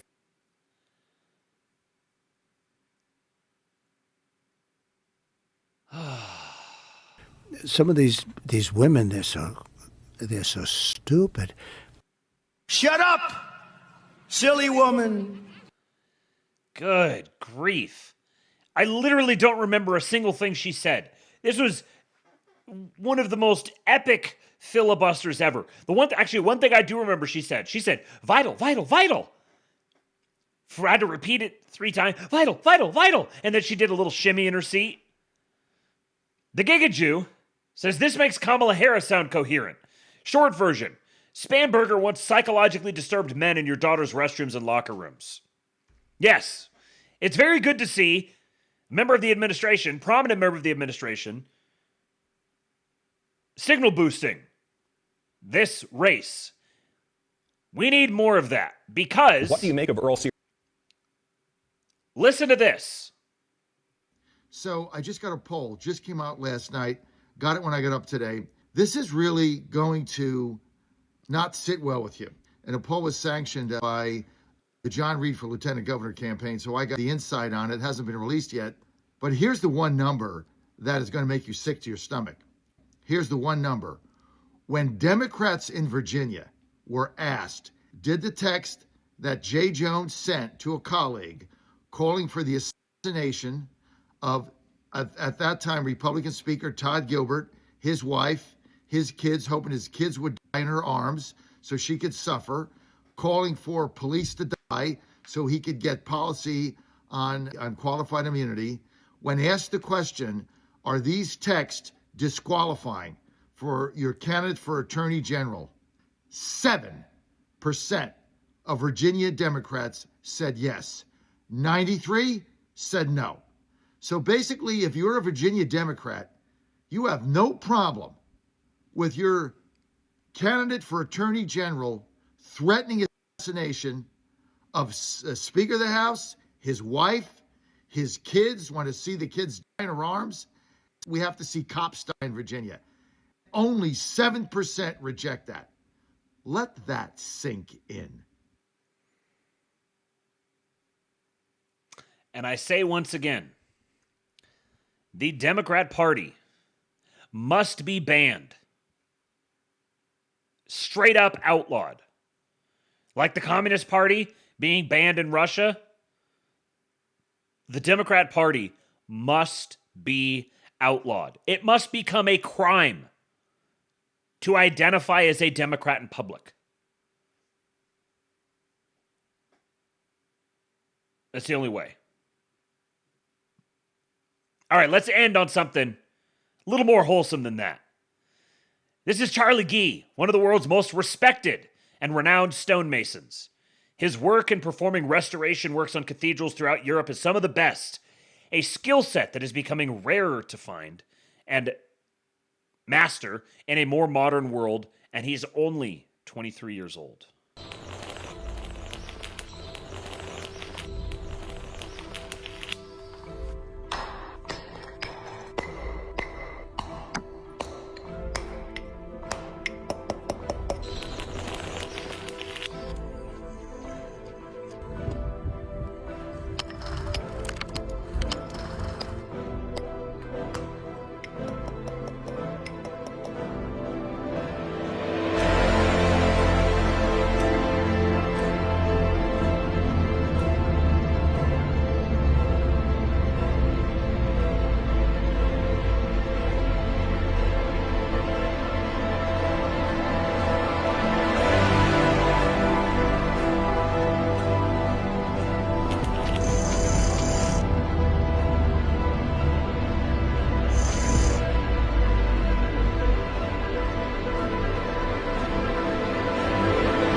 Oh, I love that song as well.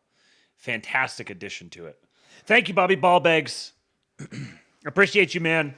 Thank you for showing up tonight. We got one last tip here. White man is back, baby. The white man is back. I don't believe in the Constitution. Only chimping. Chimping is the real Constitution. The chimpy chimcherity is the way things get done. You like the consti.ooaaaoe utro ons out hahaha uge booge eats butthole literally.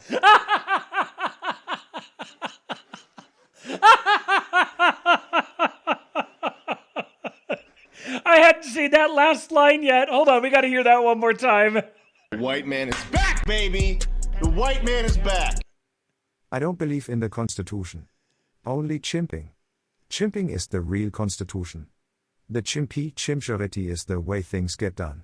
You like the consti.ooaaaoe utro ons out hahaha uge booge eats butthole literally. Thank you, Market Chimp of Ideas. To you I say...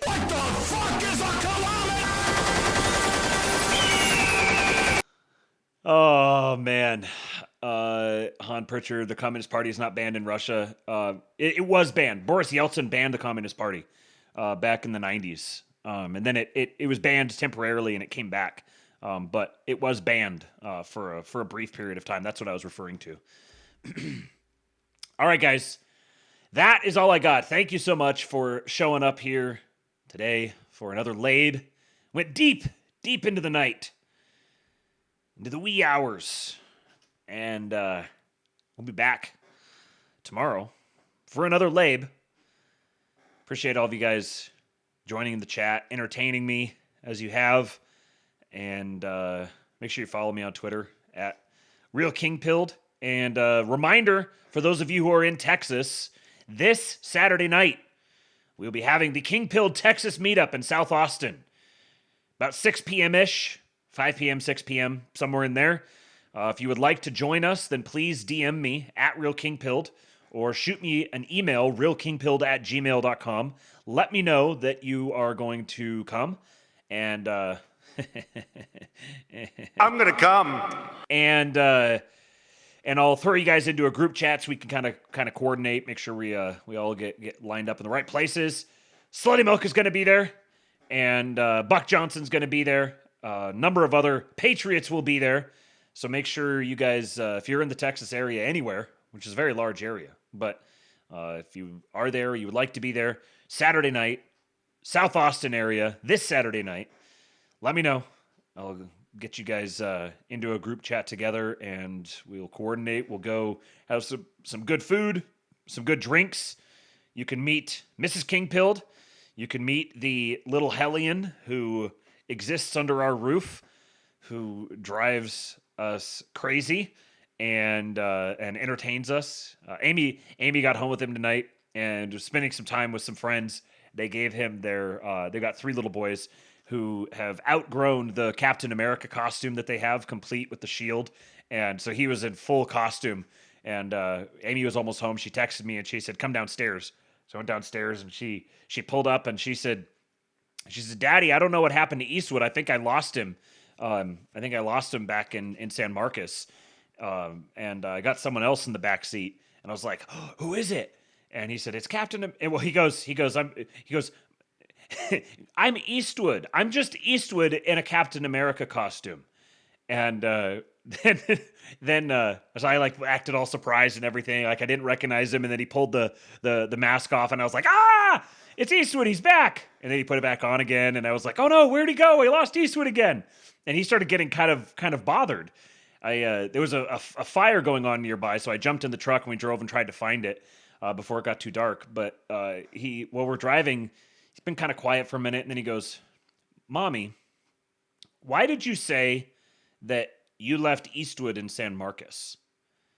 And you're like, "Well, just kind of making a joke, just being silly." And he said, "That was very rude of you to say, and I don't like that. Don't do that again."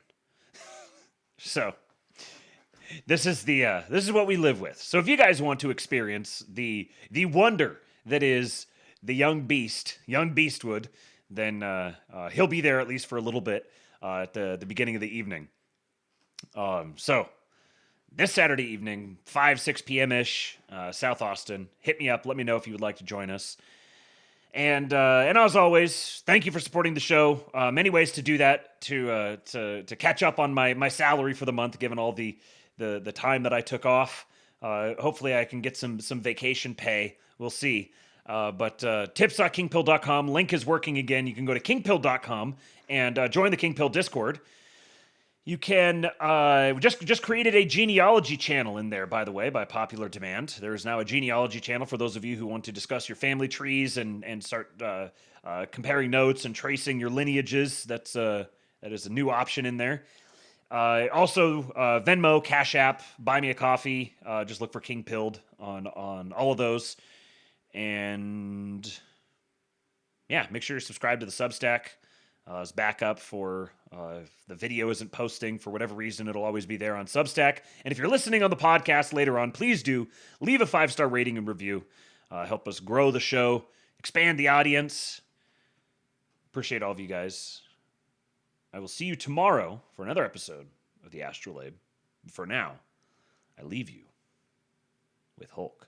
When they took a shot at my hero, and they tried to kill the next president of the United States, enough was enough, and I said,